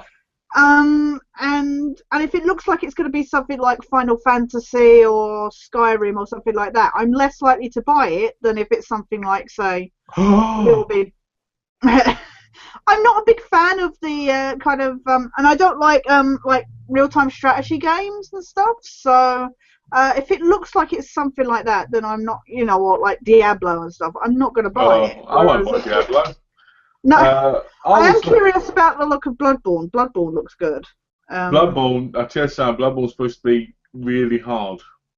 Yeah, well, Dark Souls is hard, so they said it's like in between Dark Souls and Dark Souls 2. Have you played Dark Souls? Yes. Is it any good? It's good. It is hard, but I enjoyed it. Because I've been wanting to try them, but I've been waiting because Dark Souls 2 has been re-released on the PS4. I didn't get to complete it because I played it elsewhere and it was tough, you know, kind of thing. So I didn't get to. So I don't know story-wise how good it goes the whole way through, but I enjoyed what I played of it. So I know Dark Souls 2 is coming out on the PS4. Yeah. So I might buy Dark Souls 1 at one point and give it a go. Yeah. Well, I think Demon's Souls is the first one in the series. I could be wrong. Yeah, I think it's from the same company. Yeah, it is. Yeah, from Software. Yeah, Demon's Souls 1 and 2, and Dark Souls 1 and 2, and Bloodborne 1, and then number 2. Yeah. I've seen that Bloodborne. Good. I've seen clips of footage of it and a review, and apparently it's really good. So I was looking at it, and I was like, it looks like you just roll about killing monsters. There's a lot of melee attacking in that. Yeah. So it does look interesting. I almost picked it up last week when it came out. Oh, really? When it came out? And then I thought, I was like, a couple of months it goes to 40. Well, yeah, that's I mean, I certainly can't afford to pay at the moment, especially because we're going away, you know, at the end of April. But it is that kind of thing where it looks like one that I might pick up when it's a lot cheaper, you know, like Dynamite and that. But I like looking through games and, like I say, looking at the art. Like I say, I love games that's the action kind of, and I love platform games. I think growing up with platform games, it's kind of embedded in me to play those kind of games. But yeah, I love the stealth games and stuff like that as well. So It's like the Uncharted. I rebought them yeah, because I really like the stories in them.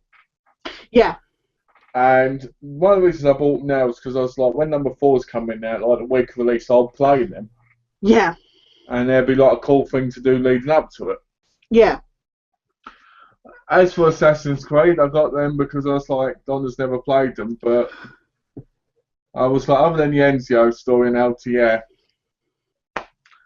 My Donna introduced me to Assassin's Creed. I knew of it, but I'd never really played it. And then she insisted on me playing it on the Xbox, and I played it, and I was like, actually, I do enjoy these. What one did you play? Did you play the first one first? No, I played 2, or yeah, I think it was either 2 or Brotherhood. I can't remember. I'm pretty sure it was 2. They're on my gamer score, so I could probably look at my Xbox and find out. But I now have them on the PlayStation 3, so I'm gonna go through them on my PlayStation. When I went in the store, GameStop, 2 of the cases had stickers, around the spine inside. Oh yeah. And I was like, oh. It's a bit off to put the stickers on the paper. But then he gave me these ones, so I was happy with that one. Oh, that's right, yeah. The thing that really got me was, what one was it? I think it was Brotherhood.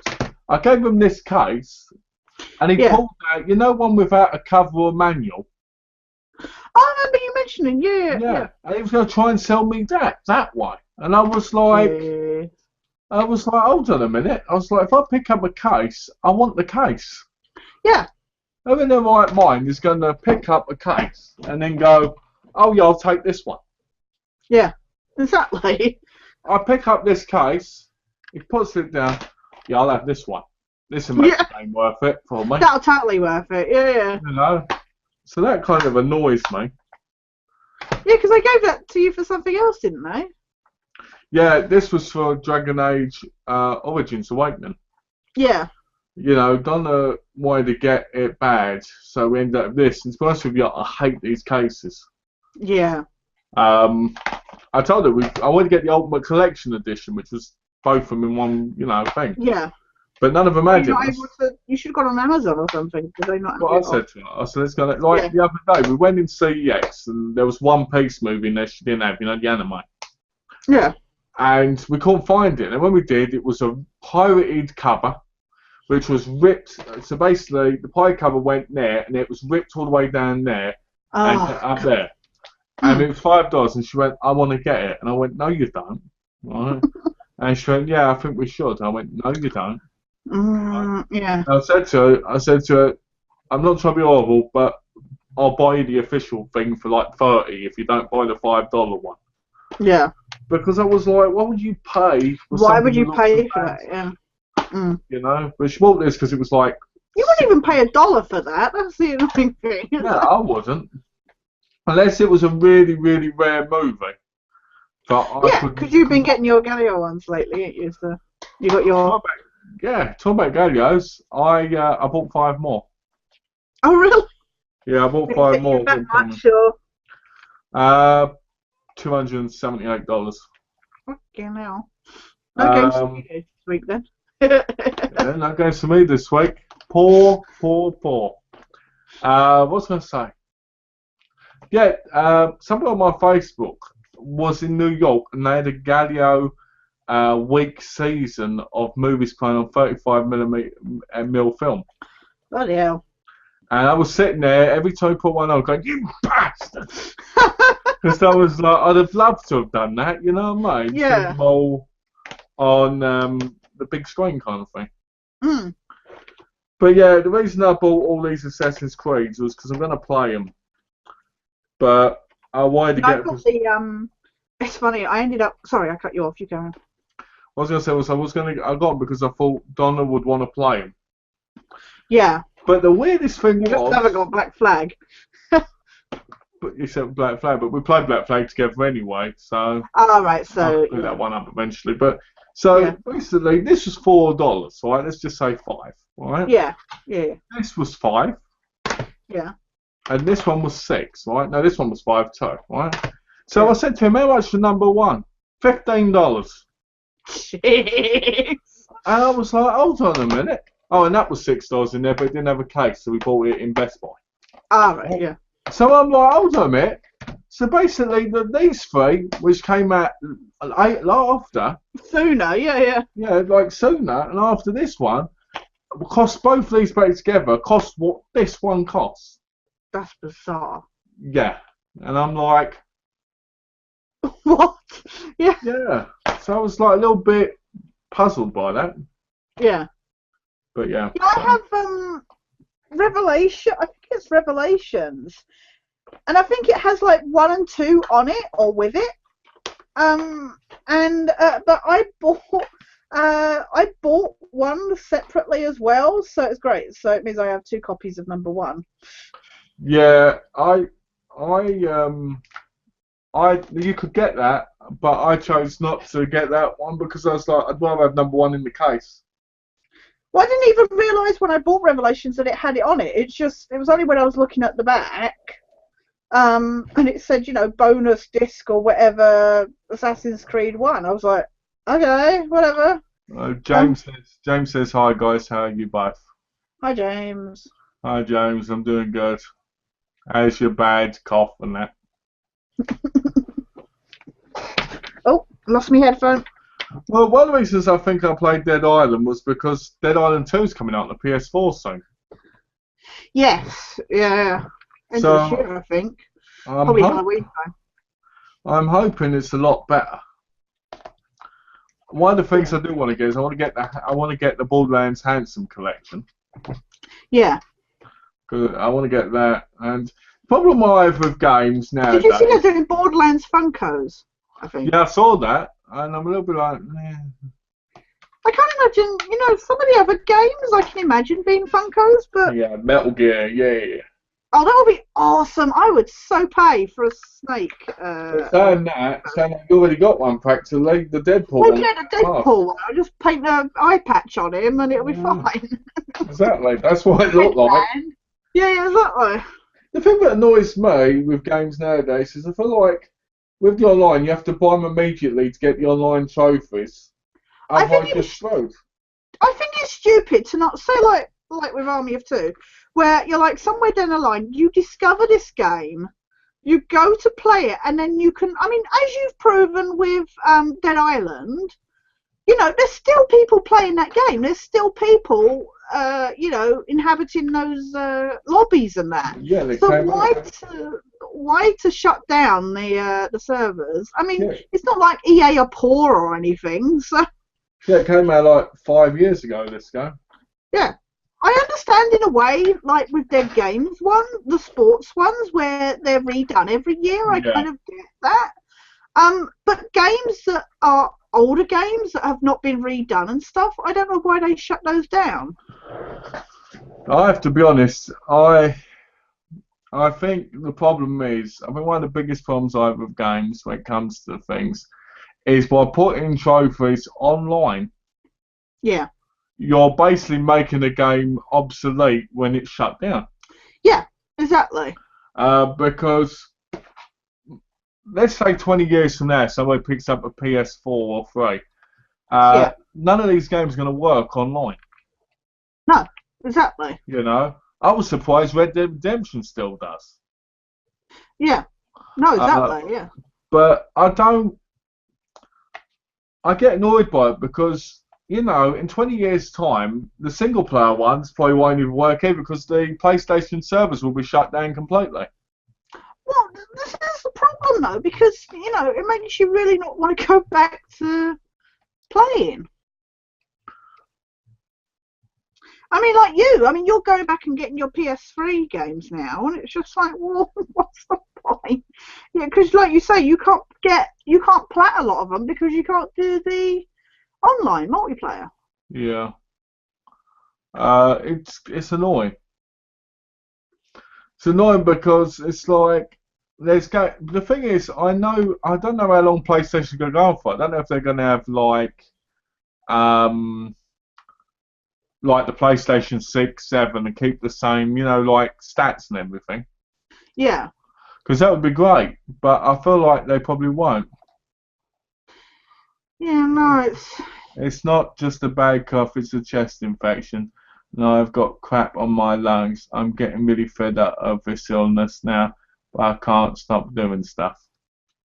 it could be worse. You could live with it every day of your life, like pleurisy, and it's annoying.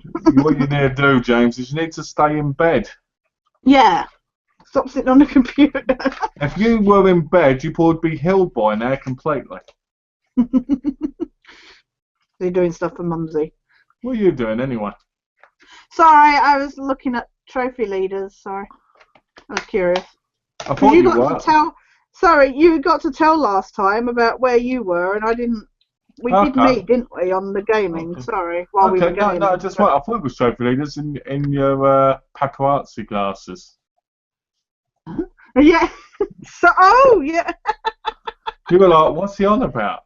Yeah. Well, I'll go on there as well. The Christian trophy. Sorry. It's yours. I didn't mean to do it while we were chatting. Just. It's yours. Have you got yours on automatic signing? No, apparently not. Apparently I haven't either, even though normally mine is. Mine was, but apparently not. There we go. What I like about trophy list is it tells you how many rare trophies you got and that, and what your rank is. Yeah. What I don't like is every time I log in, like if I go right now, if I look up your account, I can tell you your statistics because I paid for them. So yeah. I don't understand why other people won't just ask their friends to tell them.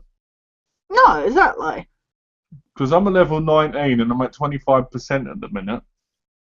Yeah. Which is only because of all the bronze trophies. I've got up a few thousand since last week. So. A few thousand? What? In your, what, in trophies? In my world rank. Oh, what is your world rank? And my world rank is 123,710. Oh, let's do it. I was like 128,000 last week. So. Let's see what mine is quickly. And I'm in the UK. I'm 15,577. My world rank is 23, and my UK rank is 5. You wish. I do. I admit. My world rank is 37,948. My UK rank, which thanks to I'm not in the UK anymore, right? Yeah.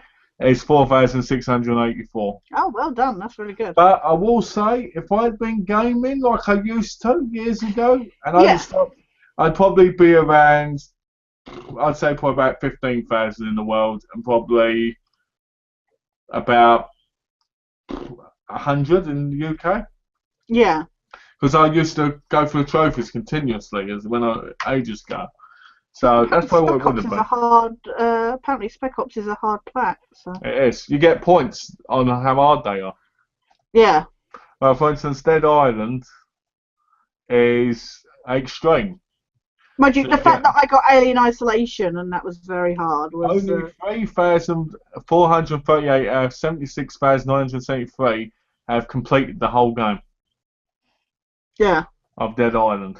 Only 1,669 out of 72,496 have completed Resident Evil 6.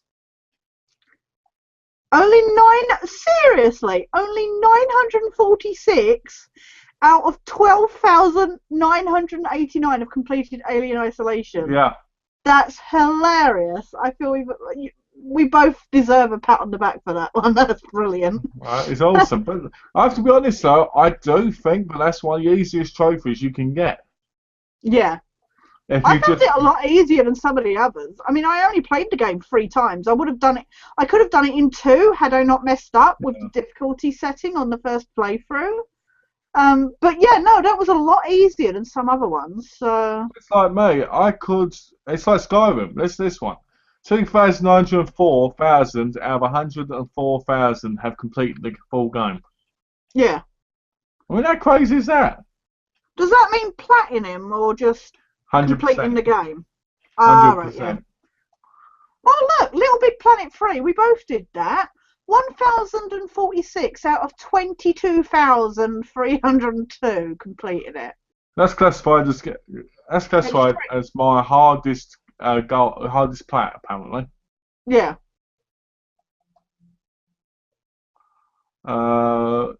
Let's have a look. Apparently, where are we? Tales from Borderlands Game of Thrones are impossible because you can't get all those trophies yet. Yeah.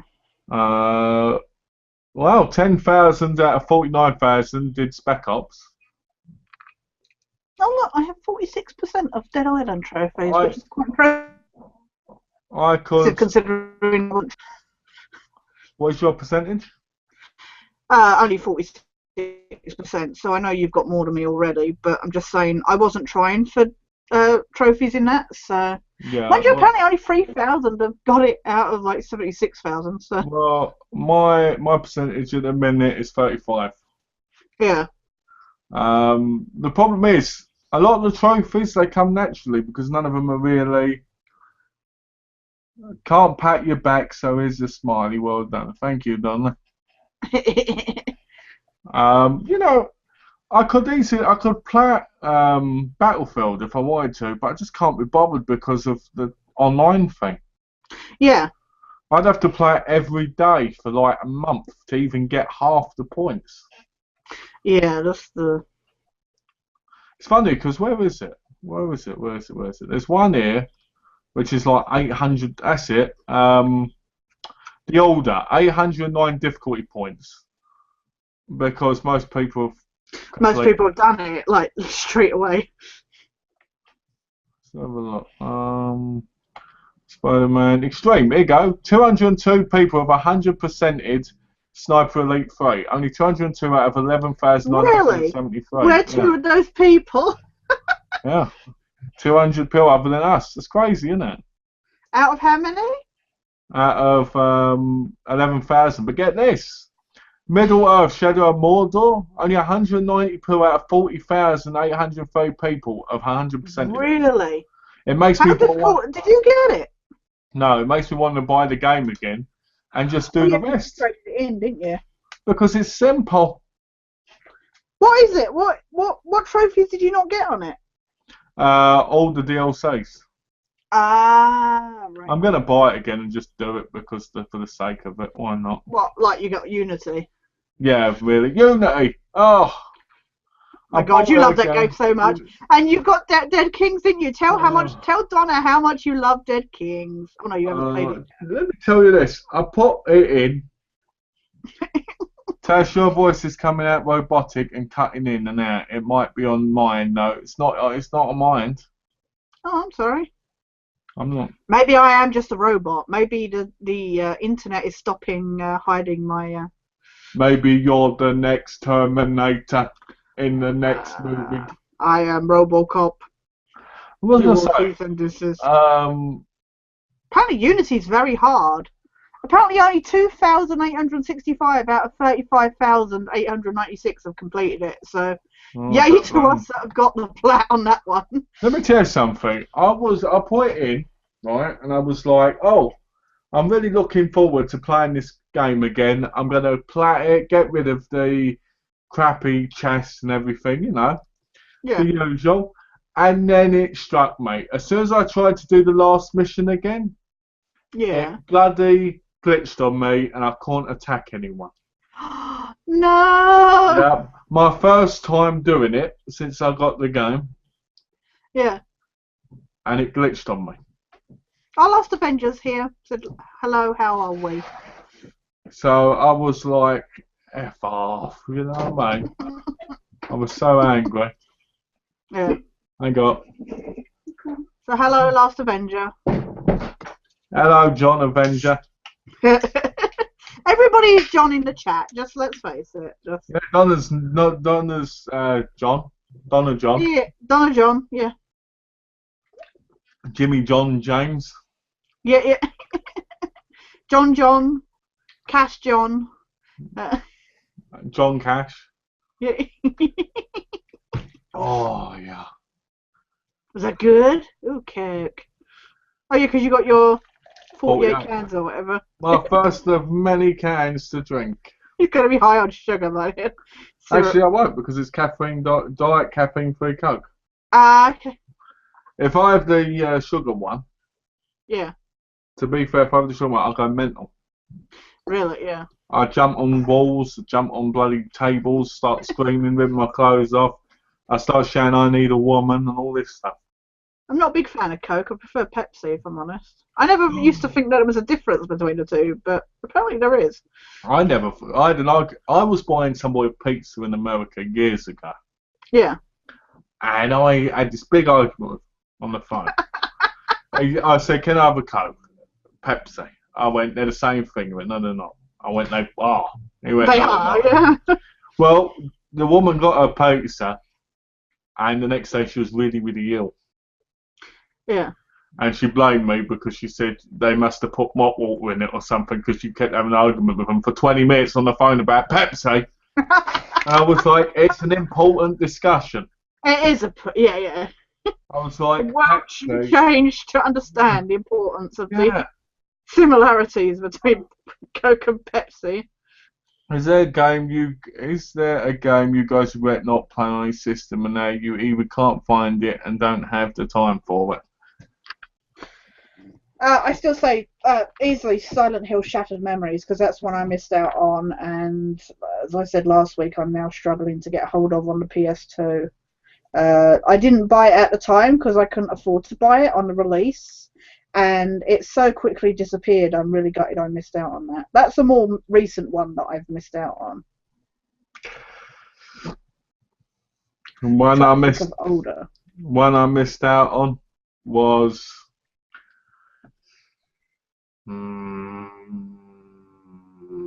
Comic Zone. Alright, I don't know that one. And you can get it. You get it on the PS3. It's an old game. Basically, it was like a comic book. It was a comic, and it jumps into it. Yeah. I played a bit of it on Real Player when they had games. Oh yeah. Now that shows how old that was. That's going back, yeah. And you got like an hour trial or something. Yeah. I almost wanted to play it, but I never got round to it. So, you know. Yeah. I've heard No More Heroes is good on the Wii, I think it is.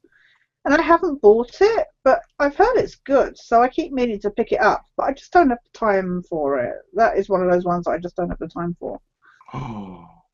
Make time. There's always time for gaming. And I do wish I'd gotten Dino Crisis 3, no matter how shit it was. I've seen gameplay of it. Yeah, it's in space. Dinos in space! Because apparently the third installments of games always have to be in space. Uncharted 4 in space. I saw somebody playing Dino Crisis 3, and I was like, and I never bought it as a result, and I kind of regret not getting it just to add to my collection now. It was on the PS2. As well, I mean, I could probably get it now. I mean, because I want to review the first two games, I realise it's something I should probably pick up so I can mention it, you know, even slightly. But yeah, that's one of those ones I regret not picking up. They might bring it out in a HD collection bundle. I am surprised. You know what? I am, because we had this question before, where asking if we were, you know, with Resident Evil 1 being remastered, if we would like to see the 2 and 3 remastered, and it's like, it would be nice to see them, you know, put on the new systems. Well, number 2 is being remastered. Oh, it is? Yeah. Oh, I'd love to see. If they're going to do 2, then they've got to do 3. They will. You got to see that Nemesis. Oh my god, that would be amazing in HD. Yeah. What I'd like is I like it to make multiplayer where I can run around as a Nemesis. Yeah. And say weird stuff like, look at my face. It would be awesome in, say, 2, and because in number 2 you got to play as Leon and Claire, it would be awesome if you could do a co-op version where you played as the 2. It would be, wouldn't it? It'd be awesome. But I would like to see a remaster. I mean, they're doing so many remasters at the moment, even of games that are really recent. It would be nice to see Dino Crisis released on. I mean, considering it was a PS1 game, it and its sequel, first sequel, they were PS1 games. It would be lovely to see them re-released. Oh. Well, I was just looking at, that Valley of the Yetis. Yeah. Oh yeah, the Far Cry 4. And it says it's all single player. The footage I saw was two people playing together. Probably a PC version they were playing. Maybe they'd hacked it. Well, it might not be. It could be. Well, I don't know, because some of the trophies we got on the co-op said it was single player. Yeah. So it could be, like, kill 5 Yetis. I think that wouldn't matter what you're doing. Yeah. So I need to pick that game up again. Yeah. That's right, guys. I'm finally suffering from selling my games. I know. This is what I love. You know what? I see these people like that trade them in, and then somewhere down the line they're like, oh, "I really fancy going back to that game. Oh, I've got to buy it again." And they pay out like another $20 or something. And I'm like, "Yeah, I've still got my copy." So. Yeah, this is the bit where you're like this. Screw you. No. Well, no, it's funny though, because then you go, oh, I want to play this, and I'm like, I got that game, it's just like it's been sat there in the cupboard gathering dust for God knows how long. Well, the good thing is, I mean, like I say, it's like there's some games that now I'm seeing the trophies that I've missed, which I don't understand I missed, and I'm like, oh, I can put that in and get those trophies. Yeah. It's nice to go back to them, kind of thing.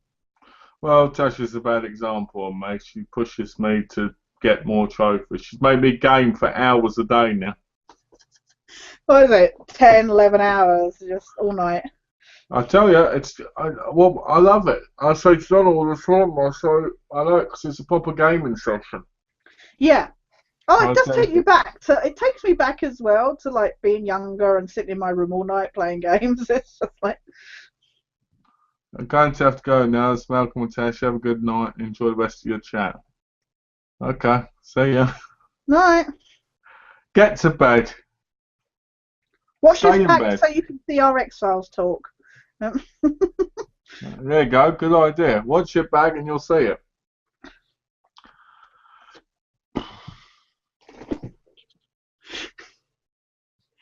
Donna said, how do you two... Oh, no, we read that one. Sorry, it's because it got moved to the bottom for some reason.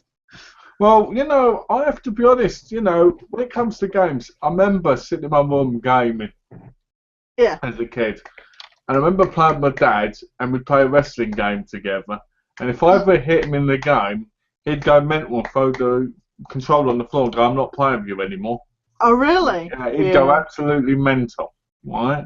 Oh, my sister, she would, as I said to you, like, not having a good, as somebody who's not had a good experience of doing, like, co-op, never really getting to do it. My sister, she would be like, either she let me win, or if I won, it was because her controller wasn't plugged in properly and was broken. Well, that's the good thing about doing co-op together, There's no competitiveness. No competitiveness at all. I'll kill someone and Tess says she killed them. Yeah. Even though it's all, oh, somebody died there. No, it was totally you. You got caught. It was. Well, I get caught. We were joking about that when we joked about it when we played the board game Settlers of Catan. We did a video of it, and Donna was like, "Yeah, Tash is competitive." I was like, "No, I'm not." She was like, "Yes, you are." I said, "Yeah, just ask Malcolm. He'll tell you I'm totally not competitive at all."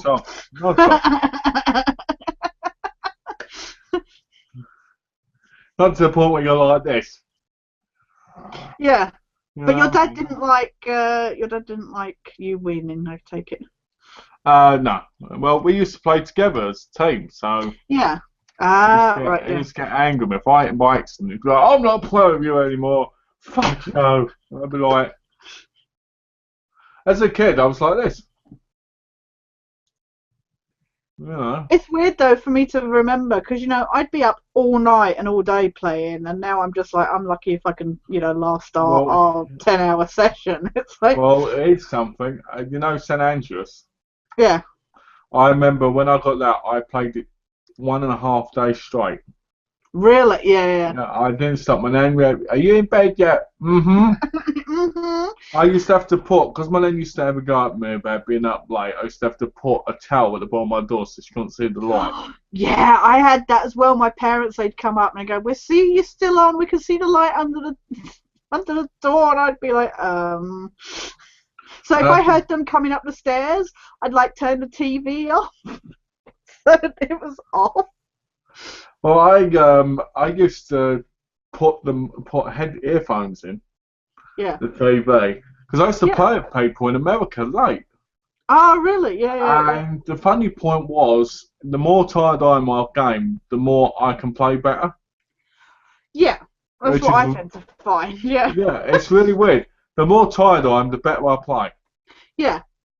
You know, so I used to do the wrestling games with people. People would say, play them during the day. Yeah. No, I prefer playing at night. Yeah, don't play them at night because he'll whoop you, which is exactly what he used to do. Yeah. Now, it's complete opposite. Now I'm always playing during the day. Yeah, exactly. Yeah. You know? But yeah, I'm hoping to get some more trophies on Dead Island tonight. Yeah. You that's know, the thing I play. Sorry, I was just going to say, that's the thing I play more during the day now. But games like Alien Isolation and that, you really need to play at night times, so it's difficult, you know. Yeah. Well, it's because you're playing Dead Island. You're hoping to. I'm open to it. The DLC packs are very, rubbish. Like the Ryder White episode, I don't really care about that. Yeah. Apparently you play as the villain and you see it from his point of view. Oh, good God. Well, the villain's really boring, so that'll be a bit boring. Considering I haven't seen the villain once so far in the game. No, I know. Yeah. Once you meet him, you'll just be like, yeah, most cliched villain ever.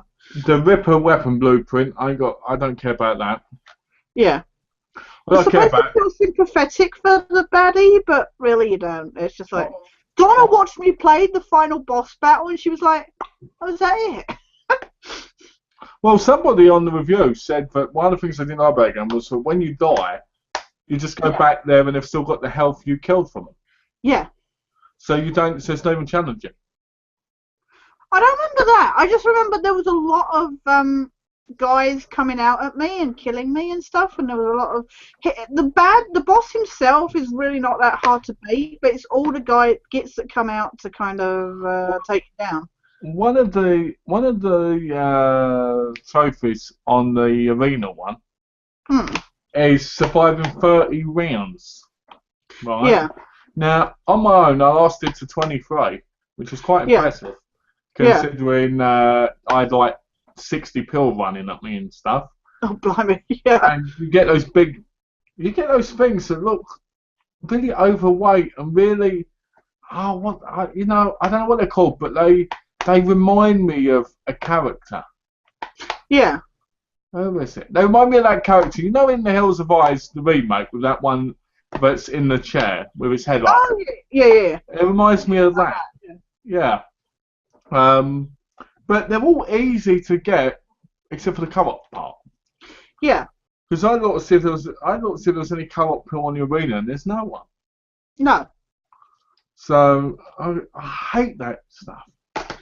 Well, we can do that. I mean, if you want to do that Friday instead of Resident Evil, then it's up to you. But we could. I guess we could do it for a little while. Yeah, it's up to you. Well, that's up to you. We had so much time wasted on Friday with bloody trying to load up Army of Two and then Army of Two and stuff like that. Well, if you want to do the arena, we can do the arena. Yeah, whatever. Yeah. You'll have to pick up the DLC though. Yeah. Will that be alright? I'll see, hopefully. It's about 200 quid, so don't worry about it. John said you guys keep yawning. You're making me tired. Knock it off, or I'll make Tash watch Mr. Murder. Oh dear. Sorry, John, if you can't get me to watch Centurion, then there's no way you're getting me to watch Mr. Murder. Yeah, Centurion's going to be... If you manage to get me to buy it, so I've been conned out somewhere now. I think Centurion's going to end up a lot like Dangerous Thank you Tales for from that the comment, Crypt John. That was brilliant. DVD. Yeah, I think it's going to take forever to end up watching.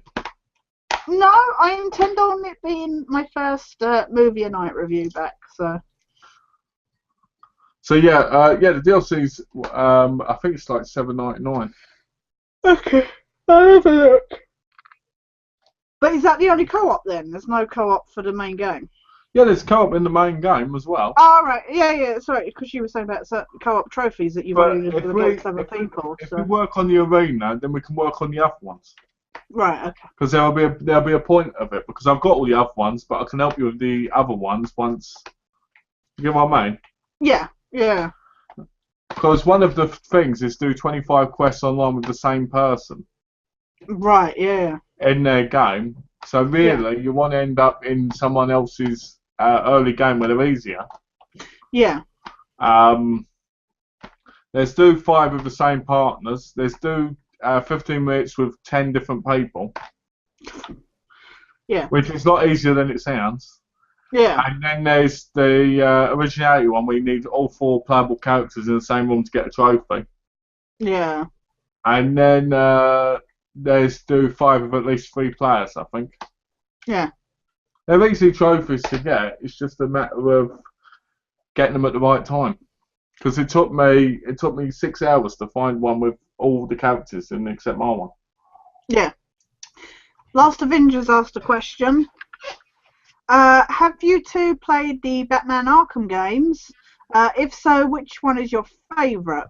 I've been playing Arkham City so far. Great game. Do you want me to go first? Or Yeah, you go first. I've played Arkham Asylum and I've played Arkham City. Arkham Asylum, I think I enjoyed it a lot more, and I think that's because it did new stuff and that, especially for the genre at the time. It was a good twist. I liked, Joker as the main villain. I didn't like the ending with the Joker. I thought that was really sucky, but I just preferred it a lot more. Whereas Arkham City, I didn't really feel like it expanded much on the world. It was the same mechanics over. It didn't feel as fresh as Asylum felt when it first came along. So I enjoyed it, but it just felt like the same old in a way. I haven't played Arkham Origins or that, so I can't comment on those. But I think mine is Asylum just for what it did for the series. I've played Arkham Asylum, Arkham City. I own Arkham Origins. Yeah. I bought it and I haven't played it yet because I found out it's got a lot of multiplayer. And I was like, but because the first 2 didn't. Yeah, no, exactly. Let's put it in for number 3 because everybody wants to play and do this stupid medal stuff, but multiplayer. Yeah. Well, I will say, fuck the Riddler riddles things. They're stupid. Do you know what? I enjoyed them in the first one. Yeah. Because I thought, the first one, I enjoyed putting him out and hearing him talk and going, oh, you're not going to find they me. were good. But then the second one... But the second one, it was all these bloody... It was like playing Saw. Yeah, it was. You had to do certain challenges to get to them and stuff, certain things and, like, fucking traps and that, and I was like, what? But I remember playing Arkham Asylum. I remember thinking, this is great. Using the villains this way. The chattering teeth on the floor was very Joker, kind of suspenseful tension. Yeah. And I remember playing the game. I remember really enjoying it, thinking it was great. The X-ray vision and yeah. And like taking out Mr. Freeze and all this and Poison Ivy and Bane, and it was just incredible. Good combos and the Joker at the beginning, so great. The way it's like Batman and all this, and then you're like after him. And then I remember playing Arkham City, and then it turns out this whole thing with an infection, and I'm just sitting there going, this game is nowhere as good as the first one. It's more open world in a way. Yeah. And that kind of brings it down. Yeah. Because one of the best things about the first one was the claustrophobic in the asylum setting. Yeah, exactly. You know, so it kind of annoyed me. Plus, I always liked the fact that he was talking to an oracle. Yeah, talking. Yeah. He's like has this earpiece, you know. Yeah, and he's always talking on it. Like, can you tell me what's going on, oracle? Hello, oracle. Yes, hello. As for Arkham Origins, I've always wanted to play it because I love Black Mask.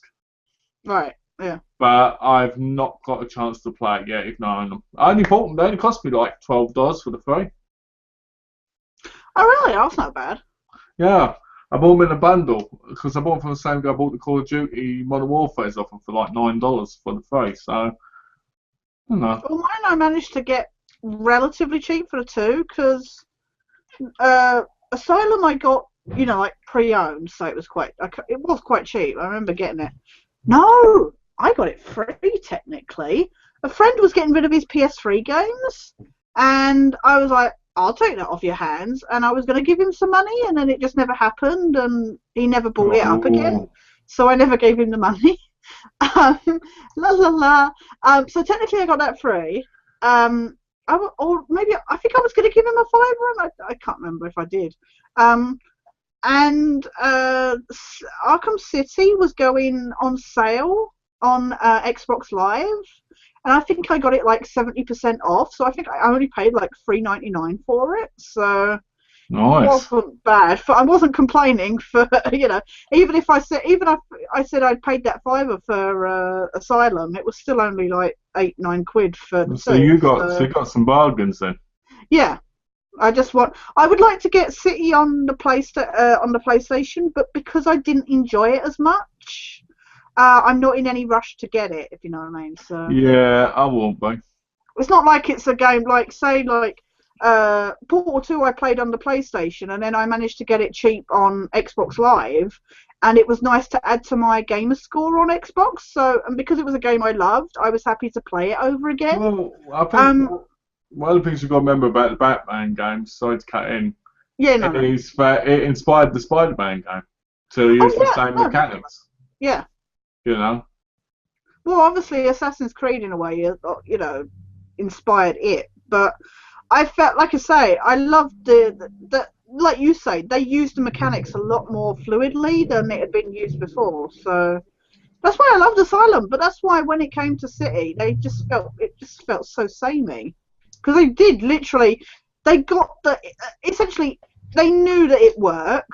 There was no, and I get that, they had no reason to change it, but at the same time, it just felt a bit worn. It didn't feel as fresh as it did.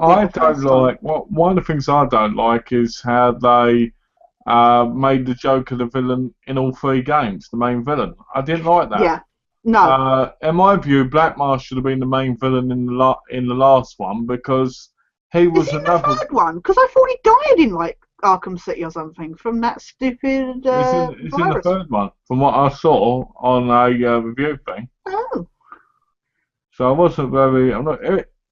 That's why, because it's his bounty hunters after Batman in the third one. One of them's Deadshot and Shaman. Mind you, it's called Origins. Is it a prequel to the other? I don't know, because I haven't played it, have I? So. Oh no, you haven't. Yeah. So I don't know, but all I know is it's one of those games which I want to play, but I just haven't got round to. Yeah.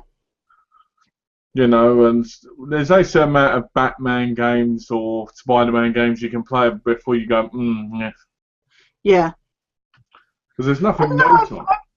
I felt frustrated recently with there was a T-shirt that got posted somewhere, and it was going on about Green Arrow. It was that old line, be yourself. Unless you can be Green Arrow, then be Green Arrow.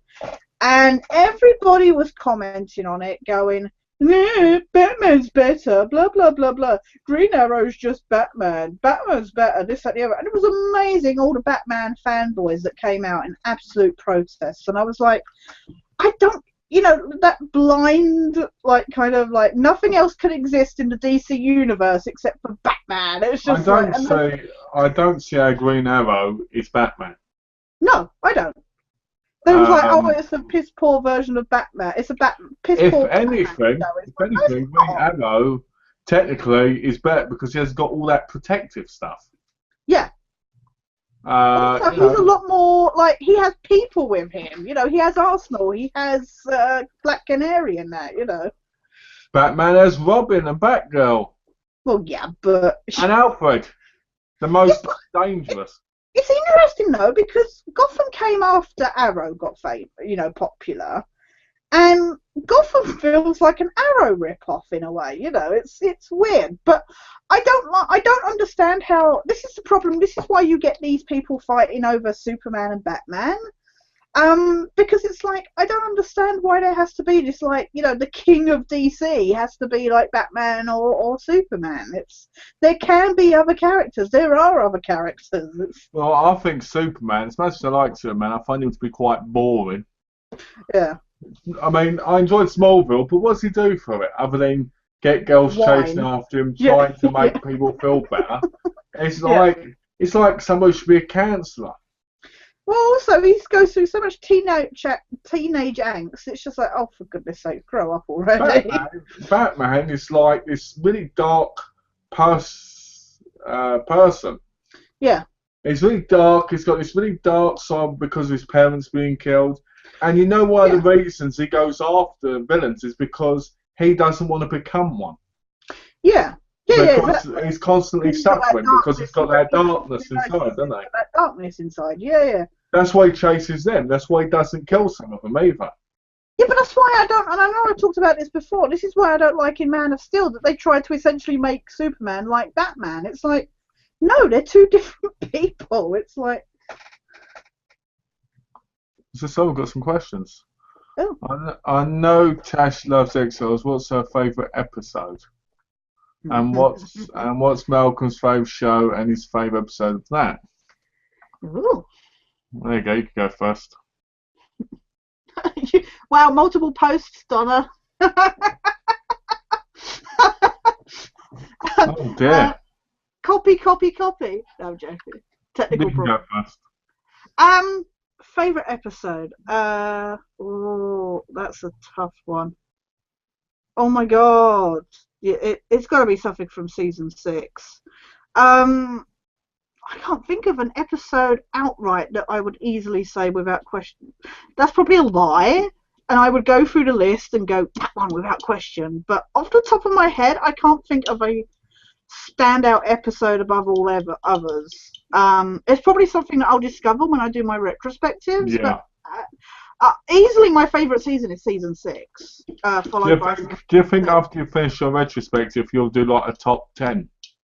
Yeah. I want to do favourite, 15, your 15 thing. Yeah, top 15 like Mulder Scully moments, top 15 episodes, top 15. I'll do a load of. So basically, you're gonna do reviews, then you're gonna do them. So you're gonna mark them off as you go along. Yeah, I'm gonna have like a good idea. I think that's a good idea because then you're making it complete. Series where I can cover everything, kind of. Because then you're making it complete, Yeah, I want to make a nice complete series because I'll be covering the comics as well. And covering maybe some merchandise and memorabilia kind of thing. It'd be nice to look at all that stuff and do top 15s of different things. But I would have to say season 6. What I will say off the top of my head, season 4's Memento Mori is an amazingly emotional episode, and seriously, if you want to be creeped out, season 2 is Irresistible with the evil Donnie Pfaster, who is the most just awful human being ever. And what I love about that episode is a show that focused mainly on monsters, like freaks and mutants and stuff like that. That episode showed that actually there are people in real life that are much scarier than mutants and monsters and stuff. So I love the simplicity of that episode. So they will be standouts. But yeah, you carry on with your... it's hard for me to kind of pick one show. Yeah. As somebody who's probably watched thousands of shows in their young life, it's very hard to pick. I'd probably have to pick one of the shows I'd probably pick is Underbelly. And I really Not seen that. enjoy. It's you know what Underbelly is though, don't you? No, I don't think so. It's an Australian TV series from Channel 9. I think it's Right. Channel 9. And basically there were 6 series, and then there's Fat Tony and Co. And they're based on different mobster stories from, Australia. Oh, Like the okay. Carlton Crew and the Melbourne Gang Wars is the first one. And it's all right, but the first one's great. The second one, not so much. The third one, not really. The fourth one, eh. The fifth Yeah. one's great. I've never seen the sixth one, even though I own it. Oh, yeah. And Fat Tony and Co. is kind of like retelling the first one, except for a different point of view with a different person. Kind of like instead of him being tiny bits on theirs, they're tiny bits on his. Yeah. So Yeah. it's all right, and I do, but I'd have to say I love every episode in the first season. Right. Yeah. Because I remember watching that and being hooked so much I had to buy the Australian releases. And I remember at one time they cost about $80 each to import. Yeah. But get this, when I was in England, I got them all for $14 each from Australia with $3 postage. Really? Each. Nice. That was each. It's $14 each, not, for all of them. Like, they weren't like $1 each or that, but they were like $14 each. So I was able with that. The only point is they've got cash converter stickers on the outside of them. Oh, yeah. But I can live with that, I can live with that Yeah, for you something can live that I with- won't normally be able to have. At the end of the day, you've got what you want. You've got Yeah. something that you, yeah. It'd be like you, if you could get this X-Files thing, it was limited, and that was the only one you ever saw, Oh, yeah.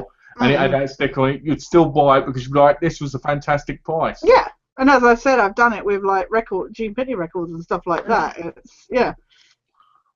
But, I love Sopranos, I love Underbelly, I love Smallville, I love The Wonder Years. There's shows I could go on and on about. Game of Thrones, but the reason I never talk about Game of Thrones really is because I feel like everybody talks about it now. I know, it's difficult. It's like, I love it, but I don't really talk about it, and I think people don't think I love it as much as I do, but it's just like you say, everybody talks about it. It's like, that's why I don't even really talk much about Walking Dead, and I know the season finale was on yesterday. It's airing tonight in the UK. You're But, watching it? pardon? You're going to watch it? Yeah, it's recording. It'll be Well, recording. just, So I'm just going to well, I've heard it's very anticlimactic. Yeah, I heard it's a bit meh. But I don't know much, and so please no spoilers. Anybody that's seen it in the comments. Well, I'm going to tell you because I saw the ending last night. The You ending, saw it last night, didn't you? Rick dies. Everybody dies, and Rick you say dies. that though. You know what? I've heard there's a plot twist, so I am curious to see what the plot twist is. I want to see Rick die. Like the last few episodes have been so boring in that town. It's I just want like, to see Rick die and Cole take over. yeah, I would like to see Right. Carl get his fucking hair cut, but I want to see Cole go like this. They killed my father. Now I'm in control. And then go, but you're a kid. And then shoot one in the head and go, no, I'm not. Wear my cowboy hat because you're the boy near. I'd like that. Yeah. That's the thing though. Stuff like Walking Dead and Game of Thrones, I love them to bits. But I don't really talk about them because everybody's talking about them at the moment. So Yeah, it's just it's like Breaking Bad, Yeah. I love Breaking Bad, but I never talked about it because everyone else did. Yeah. Dexter, I loved Dexter when it was on, but I never talked about it because everybody else did. The thing for me with Breaking Bad though was I watched it from the beginning and nobody seemed to get what it was and this, that, and the other. And I mean, as I've said before, I tuned in because Vince Gilligan did it, and I knew him from The X-Files, so I knew his quality of writing. So I tuned in from the beginning and loved it. And yet, then you get all of a sudden these people turn up, like season 3, 4, 5, and go, "Oh my God, this show's amazing!" It's like, yes, some of us. And I was talking to Giancarlo Esposito, who played Gus, about this, and I said it was really interesting to see how it just kind of took off as if it hadn't been on, before and stuff. I said, and it's kind of weird for those of us that were following it from the beginning. He was saying how amazing it was, how it just blew up, kind of thing. But it is kind of frustrating because as somebody like you that watched it from the beginning, it's like some of us saw it from the beginning and got what it was. Well, this is that thing again, isn't it? A lot of people only watch stuff when hype builds up, and that annoys me. This is that bloody crappy fandom stuff again, right? Yeah. I get annoyed, like WrestleMania, good example. Yeah. Right? WrestleMania was on last night. People were saying, oh, you know what, it wasn't good, there wasn't these things, and I totally agree with them, right? Yeah. Then you get people going, what are you on about? The Undertaker was there. The Undertaker's the best. He's incredible. And you're like, get a life. You know what I mean? Then you've got people going, oh, it was fantastic because Sting was there. Sting was there and Hulk Hogan was there. And that makes it incredible. And you're like, get a life. It's not about them, it's about the event. Yeah, exactly. And, like, it's not anything. I'll talk to somebody and they'll go, I'll say something like, it's my cousin, right? Yeah. He'll say, watch this movie. And I'll go, okay. And I watch it. I go, you know what, it's a pretty good movie. I might check out some more from that director. I might check out these other things whenever it happens, right? Yeah. I'll say to him, watch one more movies. No, I'm not watching the crap you recommend. Why not? Because it's all crap, right? Okay. Yeah. Then he'll watch it and he'll go, oh, I really like that movie. Oh, that's one of the greatest movies. You need to watch this. I go, I recommended that movie. No, you didn't. I did. No, you didn't. Yeah. You know, you're just like, F off. Oh, well, a prime example at the moment is obviously with the X-Files stuff. Is I've seen so many articles, unfortunately, as a side effect of what's happened, is nothing but news feeds and that have been forwarded to me and posted on my Facebook, and everybody going, you must be so happy about this and all that. And you read some of the articles. And it's people going, oh, the X-Files is coming back. I used to love this when I was a kid, blah, blah, blah. Can people catch me up on what's happened? Is this happened? Is this happened? And I'm like, so actually you didn't watch the whole show.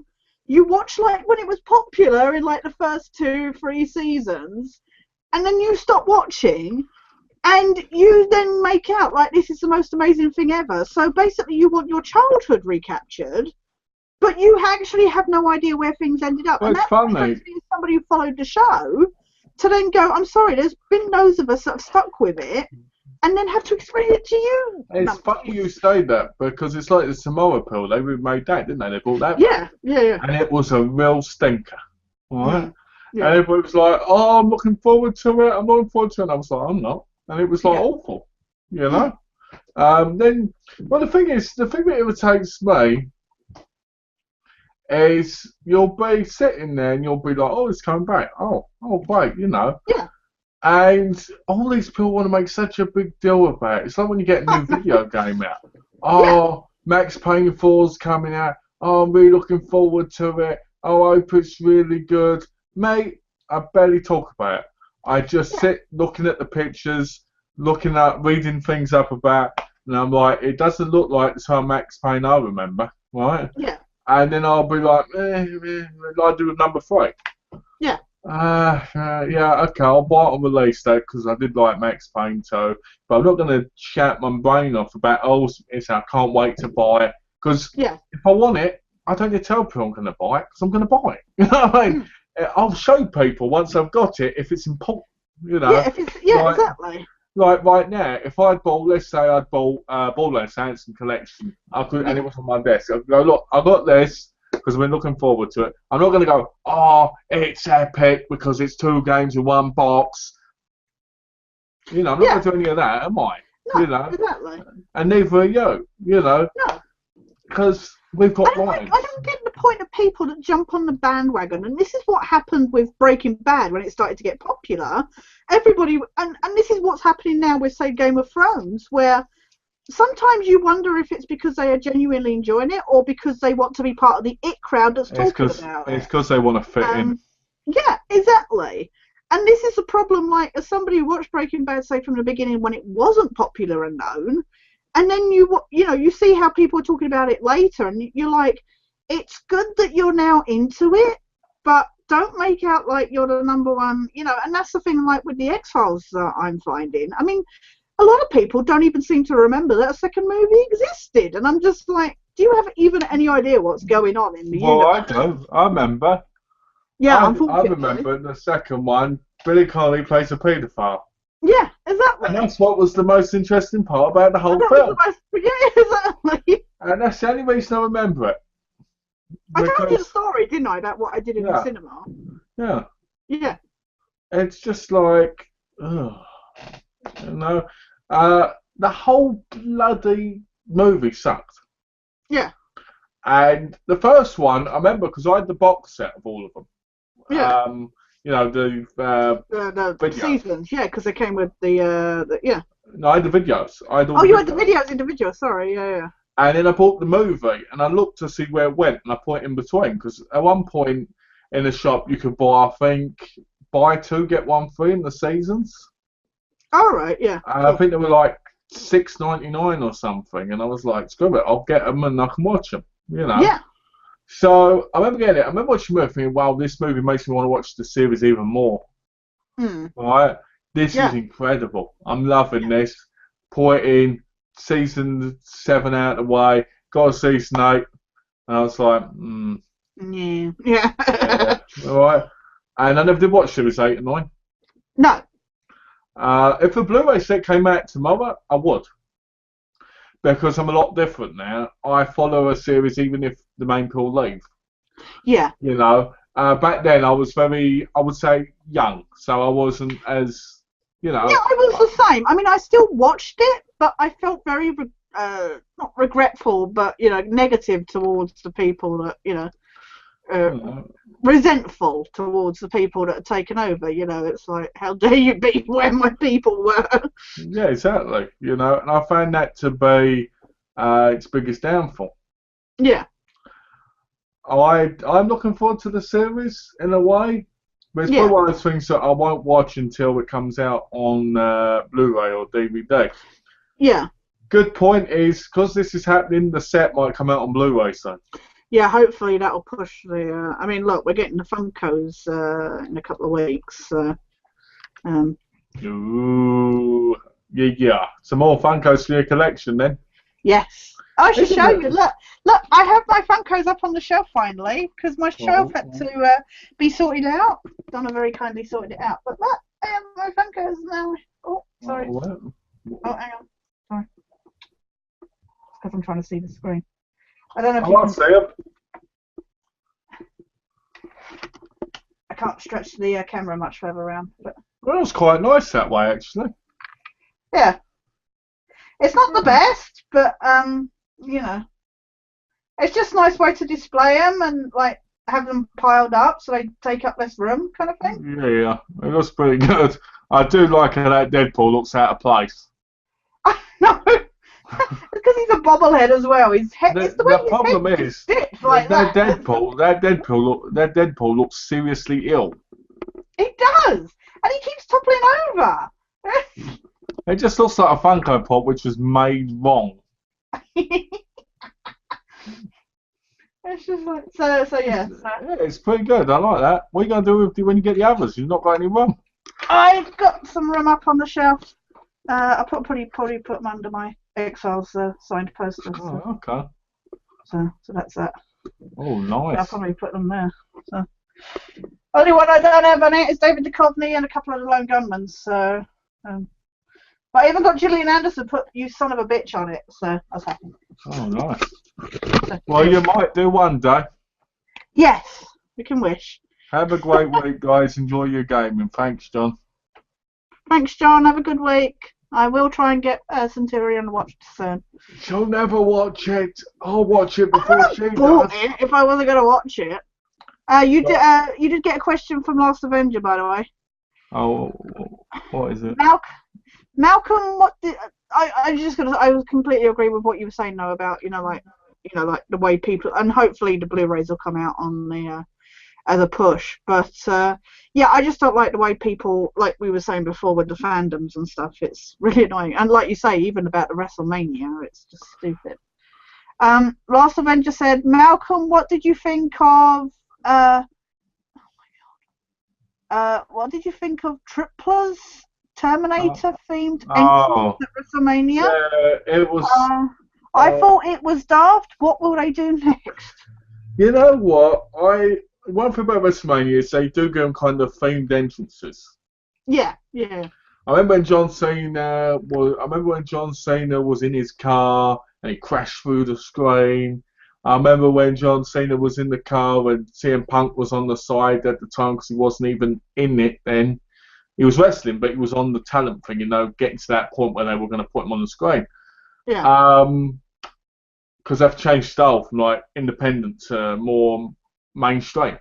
Yeah. Which is kind of annoying, But anyway, I remember watching it because Arnold Schwarzenegger was inducted into the Hall of Fame the night before. Right. And in my view, he was one SmackDown in 1999. In my view, people like Arnold Schwarzenegger shouldn't be in the Hall of Fame. No. Because they're not wrestlers. People they're not. Yeah, he was just a body. People like Drew Carey in there. What? Really? Yeah. And I'm like, this is ridiculous. They had a Warrior Award as well for little Connor, who was a boy who had cancer, who went to the thing, and they're going to give away things like that now every year. Now, don't get me wrong, I feel bad for the boy. I wish it never happened to him. I love the video of him, what I saw. But this is wrestling. Yeah. That should be completely different to the Hall of Fame thing. Yeah. Have that happen during the year, not this, Yeah. In my view, it's all for publicity anyway. Right? Yeah. So, well, most of it. So, when Trish come out to the Terminator thing, it was just so stupid. Because it was like a thing about the movie. It's another of those things that's going to be incredibly dated in a few years. Yeah, exactly, And it just looks stupid. Why can't they come out? I remember he come out to the King of Kings and he was dressed up as some sort of Viking warrior. It's just like, this isn't what this is about. Yeah. That's always the funniest thing, though. Those kind of entrances, like you see some of the older ones and you're like, wow, that's so dated now. And that's the thing with stuff like that. It's going to date so quickly. I never forget when Dusty Rhodes come out at one of the events and Teddy DiBiase told him she was bald. And she walked out, she had this big black fluffy coat on and these like diamonds on, walking past him. Yeah. And you watch that now, and you're like, this is so dated because this isn't what a diva's like now. No, yeah, exactly. Because she was like a short black woman. She was a little bit, like a little bit round, Right? Yeah. And it was just so funny because he was like, she's been bald and all this, and she was like, and but she looks so natural compared to now. That's what I'm saying. Compared to now, yeah. And it shows how it dates. Yeah. But I mean, when Bray Wyatt came out, he had like these Sandman looking people with these hoods on and stuff, and I'm going, and I'm like, yeah. I had no care about. I knew he was going to win. I knew Bryan Danielson would win the ladder match because that was so obvious. Yeah. But the rest of it just, the whole thing wasn't spectacular enough for me. No. Especially for 4 hours long. Yeah, I don't care about themed entrances. I care about the match. Like the pomp and circumstance, the fun of it, the silliness. Like the Seth Rollins Randy Orton match. I loved the bit where he went to the curb stomp, and he went up in the air and Randy Orton caught him. I thought that was great. I thought it was awesome. Yeah. But it was a counter that should have been easily seen just as it happened. Yeah, exactly. Because I was eating my sliders and my chips watching it, and I was like, when am I going to get something I'm really going to enjoy? The John Cena Rusev match, even though it was all right, it was obvious that John Cena was going to beat him because it was undefeated. Yeah, that's the problem. You see a lot of you just know who's going to win. Everyone expected Sting to win because he was in WWE for the first time. And to be honest with you, I think the Sting choice match, like I said earlier, would have been better if they'd kept DX and NWO out of the way. Yeah. It just seemed like, let's put the NWO and DX beside the ring so they get some time on the TV. Yeah. Hulk Hogan was there going. A quick quickly, Last Avenger did ask you another question. But did you ever see? Honestly, you're getting all the questions tonight. Did you ever see Celebrity Deathmatch? I did. I've got them all downloaded on the hard drive. Oh, I really want them. I don't know if I'd love to get them. I love those. The X-Files one is hilarious, but I used to love. They used to show them very late night here in the UK. If I find them on my hard drive, I'll try and send them to you if you want on Oh, that'd be Skype or awesome, something. please, because I loved Because I had the Celebrity Deathmatch. VHSs. I had the VHSs. Oh, really? Yeah. And I used to love watching it. And I used to think it was funny. How stupid it was. Like, something like They were face. just so over the top with plasticine, kind of Yeah, it was the like. gory stuff that they would come up with, like what was it, Men in Black versus, I can't remember who Men in Black was. It was like Men in Black versus the Ghostbusters or something. Yeah, it was something. Yeah. Or Vincent Mann versus Donald Trump or something Yeah, like that. Or Angelina Jolie versus Halle Berry. Things like Yeah, that. I'm trying to remember who the Mulder and Scully one was, but that was hilarious. It was just like when she's talking on her phone, yeah, and David Duchovny's melted on the floor, and she's like, yeah. I'll try and find it for you. Because I downloaded the whole collection. Oh well, I just love some of the moves though, and the kills and that, and then when they They cut are back to the ridiculous. two guys in the doing the commentating. I remember them buying me the VHSs. I remember them costing a fortune in W.H. Smith's. I just remember it used to be on really, really late at night, and on like ITV. I think it was on Channel 4. I can't remember, but I think they play it every now and then, but not so much because obviously late night TV is different to how it used to. Now they just have the bingo and stuff, the stupid games. I hated them. Oh, he's going to win tonight. Is it a number Oh my four? god, it's I so hate that. annoying. Yeah. Last Avenger said, Malcolm, if you had to choose just one TV show to watch, what would it be and why? Does he mean my life, or does he mean now, or do you mean on an island, or? Yeah, is it like your desert island show? Oh, I'll answer this. If There's you this mean, wonderful thing called Netflix now. You don't even need DVD box sets. it's true. If you mean right now, if there was a series I should watch right now, which I want to watch and get through, it would probably have to be.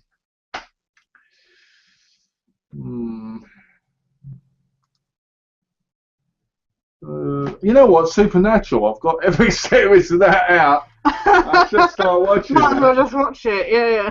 Yeah, I should start watching it soon. I just haven't, and I don't know why. I've near finished Hell's Kitchen as well. Yeah. Oh, you did?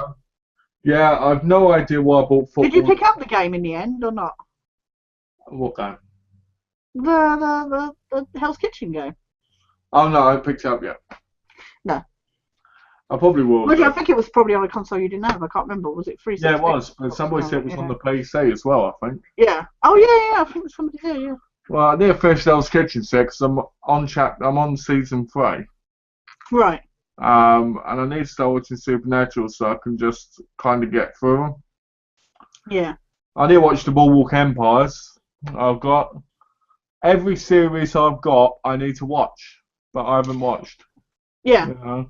I think I stayed that in my Blu-ray season overview where Last Avenger was like, how many series does one man need? And I was like, wait till you see my DVD series. Yeah, exactly. Oh, people keep So asking. if you had to live with only one TV show, what would it be?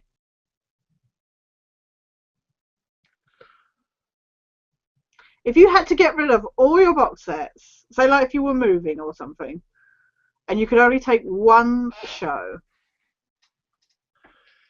That's hard. You know what? I love Game of Thrones, but I won't say that because it'd get boring after watching it. It's not many multiple times seasons over and and not over many again. episodes, yeah. I could say Sopranos, but I've seen that like 18 times. Oh, really? Yeah, big Sopranos fan. Maybe the Wonder Years because they're nice and short. Yeah. And I could kind of watch some, relax, watch some more.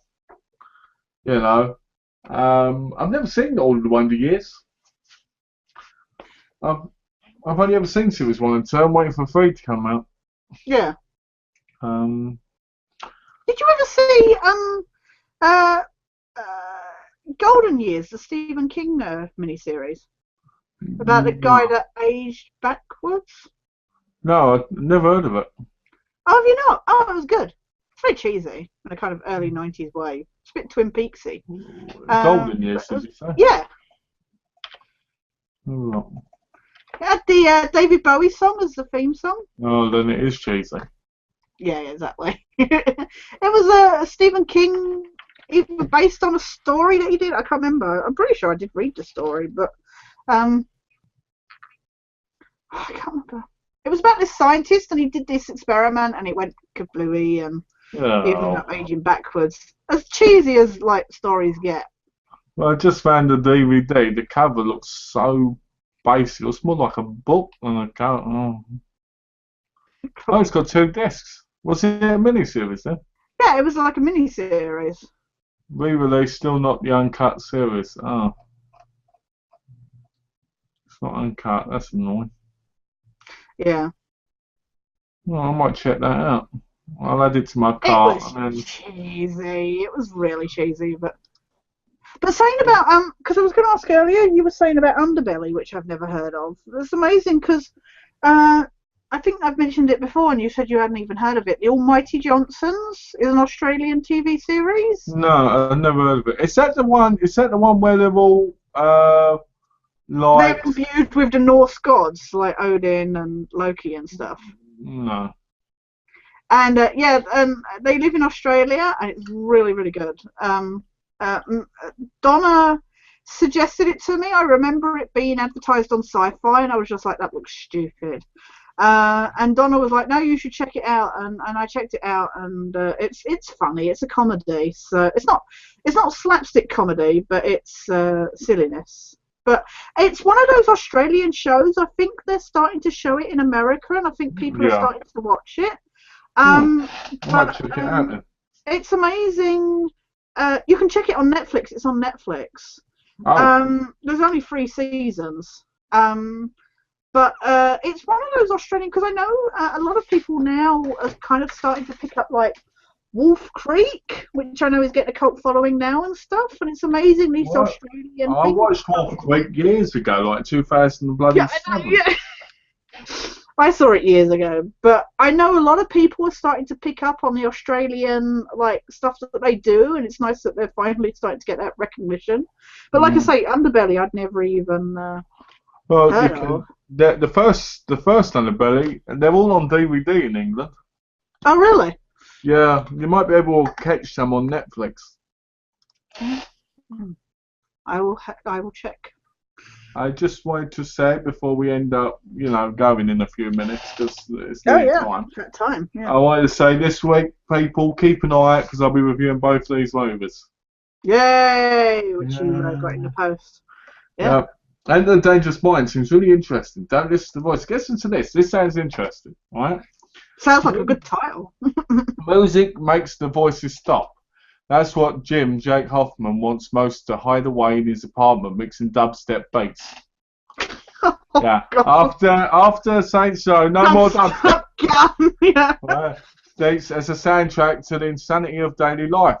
But it's not working too well lately. His brother bullies him into pursuing social worker Wendy. An intimate encounter sparks an obsession that turns him into a human time bomb.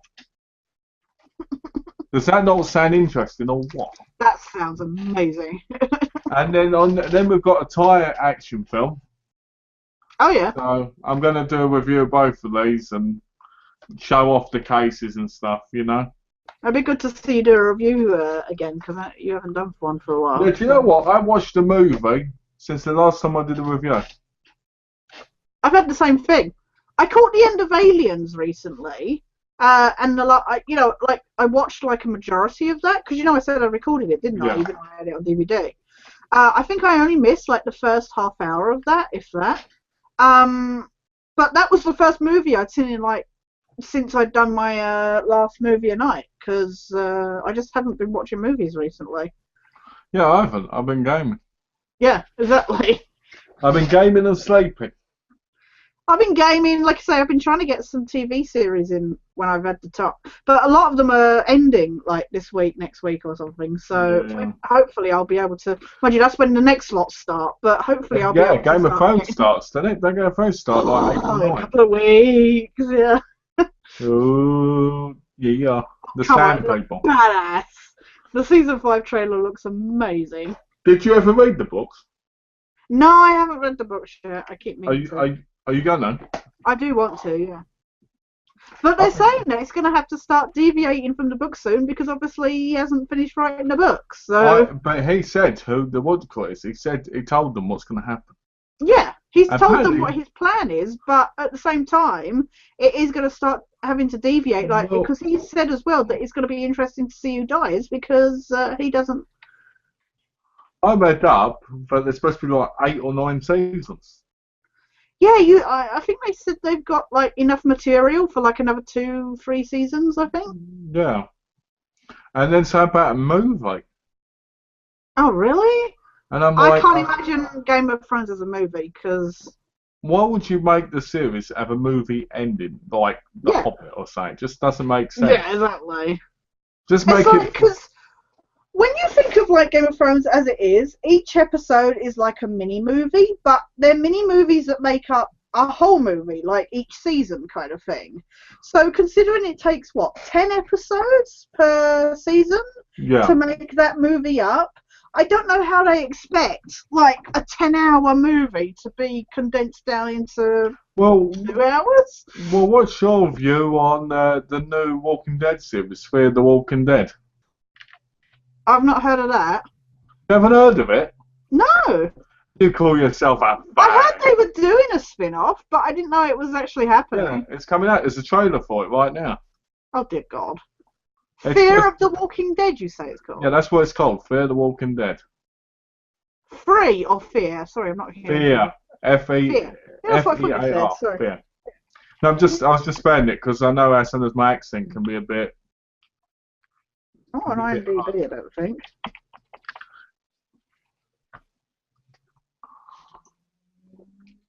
Oh, look, it is.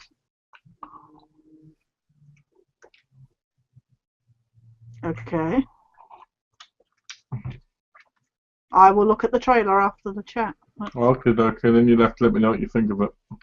Yeah. Oh, I saw the Spectre trailer, by the way, I was going to mention. Yeah, what did you think of it? Oh my God, that looks so stupid. Is it me? Is it me? Does it look like Red Skull? Is it me, or does the end of that trailer make it sound like somehow James Bond is a part of Spectre? Yeah. It's like they're making out he's part, like, it's like you've come back. They're like saying that he used to be. At the beginning, it says that was never a part of the books. That was never a part of the. At the beginning, it says he's got dark. It's got a sequel. Yeah, dark. Yeah, because then he looks at that photo and that. And then it kind of makes me feel like his parents were a part of that. Yeah, but then they said welcome back. It's been a long time in the trailer, so. Yeah. Which gives me an impression that he was actually a part of it. It just makes me think, I think they're going to ruin the whole Spectre bloody organisation thing. Yeah. I'm hoping it's good, but I'm just like... I'm hoping he's just infiltrating. Well, I guess we will end it there. So do you want to say anything before we go? As always, thanks everybody for watching. Hope everybody has a good week and a lovely Easter. Oh no, that's next week. I will take that back. Although I do hope you have a nice Easter, whenever that happens. But... No, I hope everybody has a good week. We've had some good questions tonight. I want to thank everybody for turning up, and please subscribe to Malcolm. Like now, if you haven't already. Yes, thank you.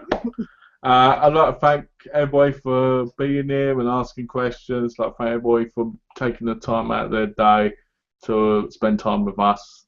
And I want to thank everybody for being you guys.